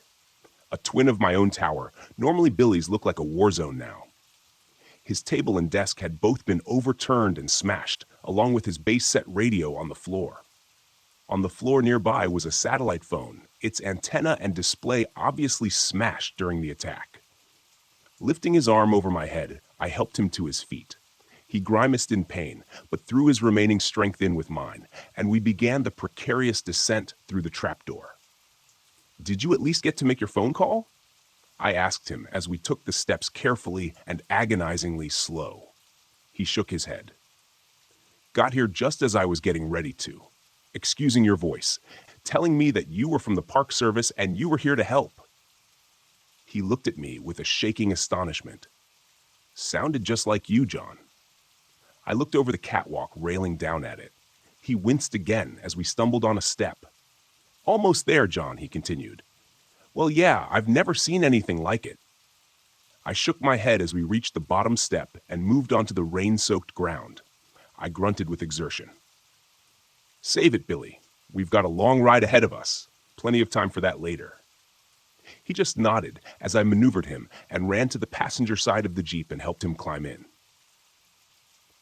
Once he was in, I hurried back around to the driver's side door, got in, started the engine, and pulled the door closed behind me. Throwing it into reverse, I felt the wheels break loose as I stepped on the gas with a bit too much enthusiasm. I swung the 4x4 around and put it into drive, pointing it back toward my tower and beyond. Safety. I only had a heartbeat's warning from Billy before I saw it barreling from the underbrush at us. It threw itself, a great mass, crashing into the side of the Jeep, and Billy scrambled to get away from it, damn near climbing over the center console in the process and knocking my hands off the wheel. In a panic, the Jeep swung wildly left, and I stomped down on the brakes to avoid slamming into the trees. One of the front wheels dipped off the road, and the steel bumper crashed through a small cluster of oak saplings, halting us abruptly. The engine stalled, and everything went silent in that moment as we froze. My breath hitched in my lungs, and my eyes widened in shock as I laid eyes upon the abomination for the first time. My first impression was that it was much larger than I had thought, but the nightmare visage before me eclipsed such a pedestrian observation. The thing stood in the middle of the trail, still shaking its head as if trying to recover its senses after the collision with a 2-ton vehicle. It looked vaguely humanoid in a sense, but it walked on 4 limbs, clearly proportioned to such a task. It was hairless, and its mottled pink-gray skin stretched taut over muscles, bones, and odd unidentifiable bulges. The limbs seemed to have joints that bent in all the wrong directions and ended in what had been claws, but instead of the distinctive keratin-composed sharp nails that seemed so familiar in the natural world, these seemed to be extensions of the creature's skeletal structure, protruding painfully through its veiny, translucent hide. The worst of all was the bulbous and disproportionately large head, topped with an oddly gaunt-appearing neck. It was oblong and reminded me of the shape of a feline's skull. Its mouth seemed a jagged tear across its face, with ill-fitting and chaotically positioned teeth that didn't seem to allow the mouth to close properly. I couldn't see any eyes, but where they should have been, instead, there were 2 bulbous and cyst-like organs, seemingly bulging and flattening in a slow rhythm as if bladders were filling with air or liquid. I reeled back in revulsion as it turned its sightless head in our direction, searchingly. Flaps of skin on either side of its malformed snout opened slowly, like some obscene blossom composed of milky gray bat wings, and I had the sense that it was using them to try to somehow locate us. It was then I saw where Billy's shot had struck the creature in the face. One of the snout flaps was nearly completely severed, hanging limply in contrast to its sibling. A gouge furrowed by the bullet's travel creased along the right side of the thing's head, piercing and ravaging the bulbous organ on that side and leaving it a deflated sac. When it turned its head further in our direction, I could see clearly where it had bled significantly from the shot, but I was horrified to see that the wound had already sealed itself, leaving a shiny silver scar to mark the incident. "I knew I hit you, you bastard," Billy whispered, half to himself. The mimic stopped its motion, and we watched as the uninjured bladder on its head expanded like a half-filled party balloon.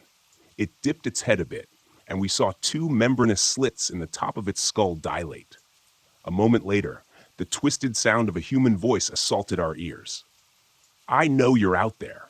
The voice was unmistakably Billy's, but it was distorted and wrong. I thought that the wound from his gunshot probably had something to do with that. The thing raised its head again, turning a bit more in our direction. It took a few experimental steps forward, then paused and lowered its head. This time, we heard what sounded like the painful roar of a beast, almost perfectly replicated, except for that same distortion we had heard previously. "Killed a bear."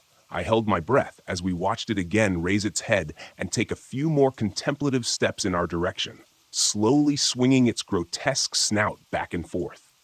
I could see how the flaps of skin that were flared open, where its nose should have been twitched minutely back and forth, and I felt like it was using them to listen for us. "Knows we're here somewhere, but he can't see us," whispered Billy, leaning close. "But if it gets close enough, I'm thinking we're done for." I looked over at Billy and realized that there was no way he'd be able to make a run for it in his condition. From the look of the thing growing ever closer to where we cowered in our Jeep, I thought it was likely we didn't have much time before it got close enough to hear our breathing, our heartbeats, or whatever, even inside the 4x4, and when that happened, I knew what would come next. Billy closed his eyes for a moment and turned to me. There was something in his eyes then, sort of acceptance. So he didn't like it one bit. "Get ready with the cannon," he whispered. "Only gonna get one chance at this." "What are you talking about?" I asked. A moment later, I had my answer. Billy took a deep breath and mustered every bit of strength to fling the door open and stagger out of the Jeep. "I'm right here," he shouted, limping weakly across the road from the Jeep. The mimic whipped its head in his direction instantly, but tilted its head to the side, seemingly momentarily puzzled at this unexpected turn of events. Billy held his own magnum in his hand, but it was too weak to raise it towards the beast. Still, he pulled the trigger, and a resounding boom seemed to shake the air. The mimic flinched at the defining sound of the gunshot, the flap of membrane at its snout snapping shut protectively. But its stunned hesitation didn't last very long. In an instant, faster than I would have thought possible, it launched itself on powerful limbs at Billy, knocking him to the ground and tearing at him with teeth and claws. I heard my friend screaming, then a horrible, soul-rending sound that I'll never forget as long as I live. But now was my chance, and I took it. I swung the door open and stepped out of the Jeep, my gun coming free of its holster in the same moment. The creature was preoccupied with what was left of Billy, but as soon as I brought the gun up and thumbed back the hammer, its head swung around at me. It crouched like a compressed spring, preparing to launch, but I was quicker. The report of the gunshot was incredible, and the recoil from the powerful round rocked my wrist back painfully. The beast staggered, and I saw a burst of blood and tissue explode from a wound where its shoulder met its neck. It howled an otherworldly cry, sounding like a bedlam mixture of man and beast. But though the wound seemed terrible, it tried once again to throw itself at me.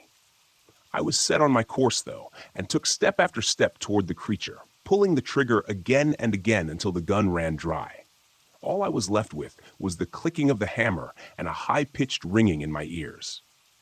The acrid smell of gunpowder stung my nose, and by the time I finally stopped, I found myself within only a few feet of the horrific thing.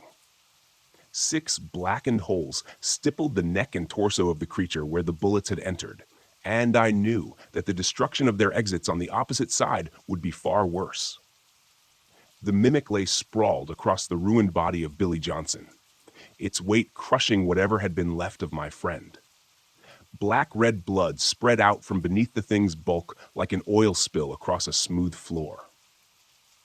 I noted with some muted surprise that the creature still twitched and slowly flexed its powerful muscles, and a wheezing sound was quietly emanating from the slits on the top of its skull. I holstered my empty handgun and scanned around the ground for what I knew was there. A moment later, I spotted it.